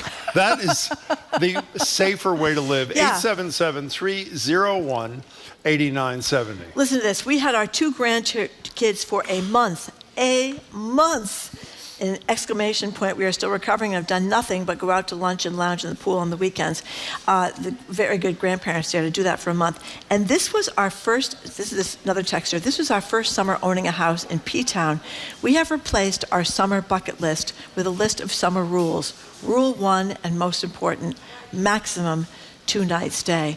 And that's very generous because lots of people would say no night stay or 1-night stay. And if you do that, you have to say in advance what the rules of the road are, because kicking somebody out is totally impossible, right? It's very possible. Listen to this. Here's somebody who just moved to the suburbs of Boston from the UK. We found the perfect solution. We turned our 3-bedroom house into a 1-bedroom house. That's pretty good. That's pretty good. The whole upstairs is just our bedroom, so we have nowhere for family to stay, and it's a wonderful thing. 877-301-8970. Also, one last thing before we get to the calls. Do you even like staying in somebody else's house? Would you rather be in a hotel or I know you got to spend money. Yeah, no, I don't. I don't want to stay. Because you got to play by the rules. You can't do things you might want to do that they might not want you to do. Exactly. I mean, you're under their thumb, even if they're really nice like you are. By the way, don't believe for a second the story Marjorie said about moving upstairs. I do. Or It's not. absolutely. That I is put my foot totally down. untrue. I put my foot down. It's a whole new me, Jim. I Whole new find me. that. When did that happen, by the way? This summer. I don't think so. I had it. Adam in Adam Boston. from Boston. Thank you for calling. What's up, Adam? Hi. First, I wanted to say the dynamic between you two is always entertaining. Well, thank you. Yeah. And then, so as someone who hosts guests frequently, and sometimes numbers of guests, but someone who also travels and is a guest, I get lots of insight and perspective on this. And kind of what you two were just saying now is communication. And so, kind of like a tailgate meeting when you're on a job site. It's like you get together and you get a scope of what you're about to do and what the expectations are, right? And it is amazing, and without sounding arrogant, it is amazing how much lack of etiquette or understanding people have going into other people's homes. Well, give us an example of that, Adam. Give us an example. Simply, okay, so you bring in, let's say you bring in a bottle of soda from the world, and then you're sitting at someone's counter, and then when you leave your empty bottle of soda on their counter. That's right. And yeah, and I guess that would be the simplest. But then you could also go into like bathroom etiquette and how you leave their bathroom. And then I guess if you went in someone's home and they themselves are not clean or tidy, then how are they going to behave in another person's home? So it kind of comes down to the host's preparedness for who they're having over. It's like, oh, we're inviting Mike and Julie over, and we know how sloppy they are, but we still, want their company. Yeah, something that is great. That is great because you might have a guest. This happened to me. Who? Never mind. Who not only left with bottles around, but left hair in the sink in the bathroom, and was endlessly in the bathroom taking showers. And she's blow drying her hair. No, you don't. She's blow drying her hair for like 45 minutes. I mean, but I should have known that because I knew her in another life where she was. So what are you going to say to her? Don't leave your hair in the drain in the bathroom? Wait, so how do you handle this? Because you sound like you've given this a lot of thought, Adam. Yes. How do you handle this with your people that want to stay with you? If I may say, people more than not, people don't like confrontation. Mm-hmm. But when you think about it, if people aren't confronted as to their actions and behaviors, then they continue on making those same mistakes. Whereas if someone can gracefully say, hi, it's really, really nice having you here, and I'm not trying to make you feel uncomfortable, but the hair you left in the sink, could you take care of that? Oh, my God. There's the easier solution, Adam, is don't let him in the first place. But you're a more grown-up person than I. Adam, thank you for the call. Adam is on to this, though, and that list from the Huffington Post about the things you're supposed to do, the rudest things. Mm-hmm. I mean, the obvious, most rude thing is not providing clean sheets or towels. That's really bad. Can you imagine inviting somebody over? What, as a host? Yes. That's really kind of disgusting. But wait a second. Who doesn't provide clean sheets and towels if somebody stays in their house? Well, apparently some people don't, because this is the number one thing that's the biggest offense of people that invite people to their home. But failing to communicate about plans and expectations. So I guess what you have to do is give them a little rules. Could you do that? Could you do that? No. Exactly. No. Nor could I. No. And as I said to Adam, the solution is what? Here's the motel list. 877-301-8970. Kelly in Kingston, you're next. Hey. Hi. Hi. Caller, long-time listener. Thank you. We appreciate it. So I'm married late in life, and my husband had 3 teenage boys at the time. So the youngest one is getting ready to start his second year in college. Mm-hmm. And he said, I'd like to have a couple of my college buddies come stay with us for a few days before college starts, just so we can kind of all get organized. One of them was from overseas and needed to get his time zone, worked out. Sure. And a little while it became 2 weeks. 2 weeks? Our house developed into Animal House. Oh, my God. We had broken glassware. We had... Our dog got high from them leaving their weed everywhere. They used my rotary cutter. I do sewing and cut fabric with a rotary cutter. No. They used that to cut their pizza. It was, let's just say it'll never happen again. We will not be hosting college-age guests at all. But I think it depends on who the guest is. We probably didn't lay down enough rules, but when you have a responsible adult over, it can actually be really fun. But I just say no teenage boys. No teenage boys. Yeah, at all. teenage boys could be. Well, that really, is a pretty horrible story. That's Kelly. a pretty horrible story. I don't think it's unusual, though. I think that age group can be really, really It was tough. a real strain for us. Yeah, no question about it. I Thank would you have very called much. 911, Kelly, but I understand the difficulty. Thank you for the call. We appreciate it. Listen to this. This is from Berna, Connecticut, who says they have friends with a summer at Lakeside Cottage. They kept the location top secret for 30 I love that. years. I love that. From all friends and relatives, so they don't have to play host all summer. And that's the thing. People say, "Oh, I'd love to come visit you," or you may say, "Oh, let's get together," but you don't. Most of the time, really mean it, because what you have to do is entertain people, right? People you gotta worry actually about say, "I'd breakfast like to and come." lunch. I think people know not to say that to me. Do they say it to you? I'd like to come visit you. I'd love to come visit. Do they yeah. really? Yeah. And what do you say? Nothing. I just say nothing and hope that they forget about it. But but that's the thing. You are worrying about breakfast. You're worrying about lunch. You're worrying about dinner. You're worrying about the dishes. You're worried about on Cape Cod. You're worrying about the septic tank with people taking these endless showers. All these things. And I think it's very difficult. James in Waltham. Hello, Thank you for calling. James. Yes, hi. Hi. Hey, I grew up on Cape Cod, and so I see both sides of the coin. Mhm. And now I know how to be a great guest that gets invited back. What's the key? You come with your arms loaded. You bring the wine, you bring the scotch, agree. the olive oil, coffee, and like the previous caller was saying, you have a light footprint. You know, you're easygoing, and you're fun to be around, and you just jump in and help wherever you can. And I have a standing invite every July 4th in Chatham, and I have not lost that, and I wouldn't do it any other way. Well, you're like you're a perfect guest. He's a perfect guest, and I do have family members that are perfect guests every year. They bring a lot of stuff. They bring liquor, they bring food, they bring hors d'oeuvres, they bring breakfast food. They strip the beds, they remake the bed, they do the whole thing. So they're wonderful guests. James, when do you want to go to Marjorie's house on the Cape? When are you free? Oh, that would be fun. That would be great. It is quite fun. I even one time I even took my friend's mother-in-law to Stop and Shop just because to get her out of the house and keep her busy. And I was like, you are a "Hey, you go to sweetheart. Stop and Shop. I'm going next door to Jason's, the bar in Dennis, while you're shopping and Stop and Shop. Pretty great. Beautiful. James, great story. So Jamie tells us it was Ben Franklin who said guests like fish start to smell after 3 days. That's a great point. I never heard What of is your limit? Is it 1 day, 2 days, 3 days? I mean, people that have Well, people James for can weeks. stay as long as he wants, but other than that, Well, we have a lot of those people. Benjamin in Brighton says that he and his partner are frequent Cape crashers. We come with a gift, art or fancy booze, always cook a big meal, and when we leave, we strip the beds, wash the sheets, and remake the bed. That's huge. And these other people go up to Friends Cottage in Maine, and they bring their own linens and sheets so we don't dirty theirs, and clean the kitchen, bathroom, and vacuum on the last day there and leave them a thank you don't you gift. think that's, I mean, Yes. it sounds like a lot, but it's exactly what you should do, don't you think? Yes, yes. And I think also probably you want to find a way to entertain yourself during the day or maybe in the evening so you're So it's not the responsibility of the host. Exactly. 877-301-8970 is the number. We're talking about house guests, whether you allow them or not. And if you are a house guest, if you behave like James or you're a heathen. Here's Connie from South Natick. You should get together with her, Jim. She says, we spend our winter at our one-bedroom condo in South Florida, located next to a hotel.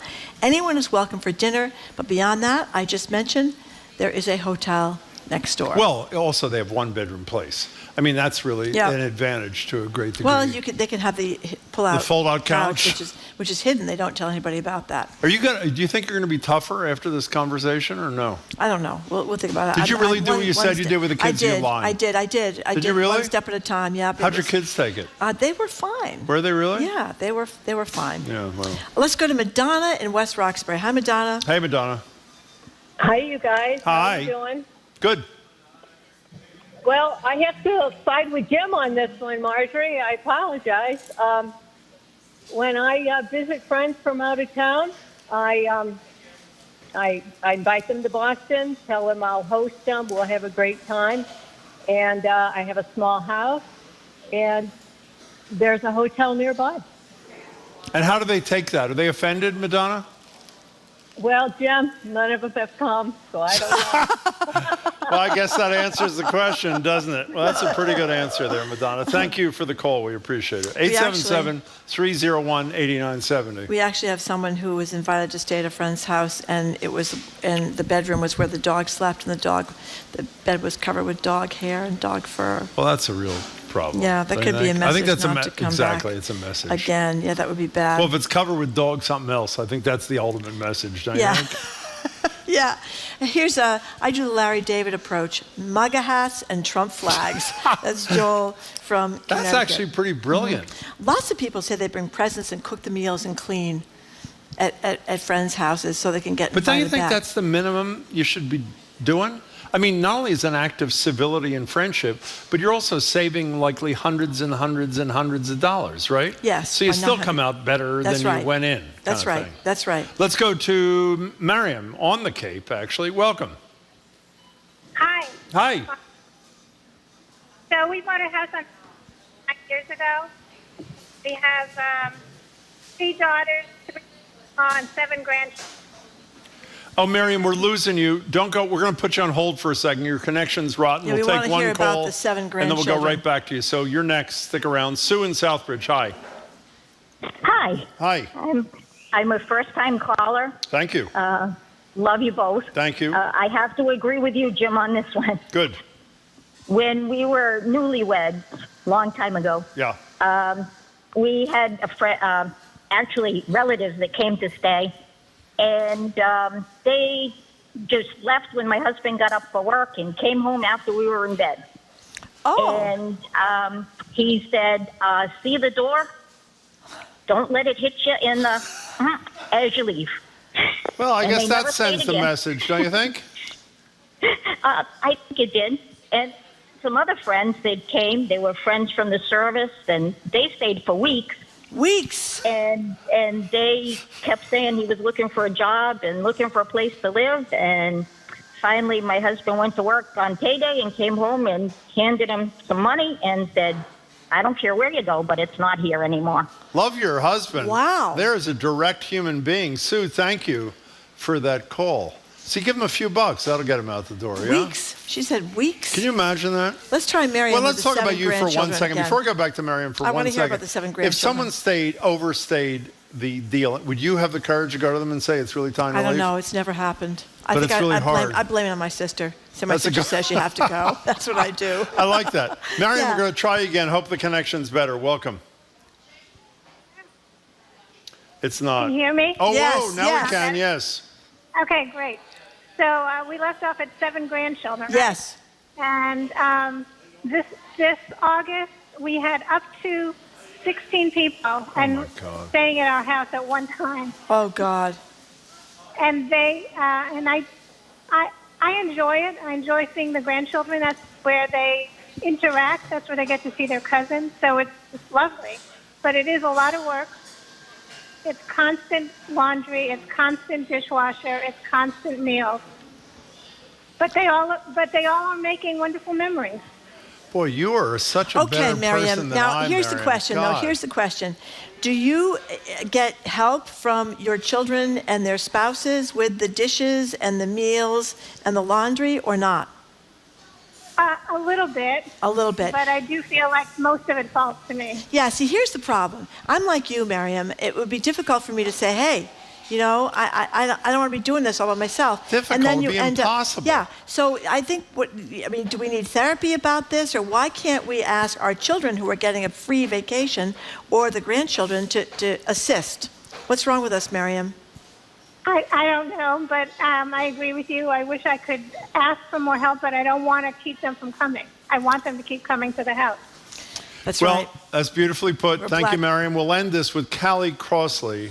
Just texted you, Jamie. She texted Jamie and said, who doesn't want someone who is a master barbecuist, I didn't know that was a word, and strips the beds on the way out, not to mention always brings a hostess gift. That's why freeloading works for me.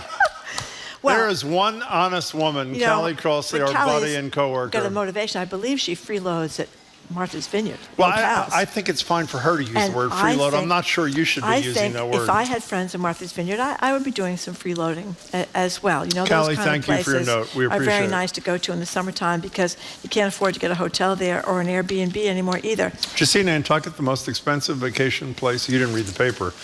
In America. It is? Nantucket, yeah. There Wow, you go. We're I done. did not know that. I guess that's Well, you why I do haven't now. been there lately. Thanks for listening to another edition of Boston Public Radio. We are back. You can keep up with us 24/7, but we have our podcast. We have a new shortened podcast now, which is really great. It's a half hour instead of 3 hours. Tune in tomorrow.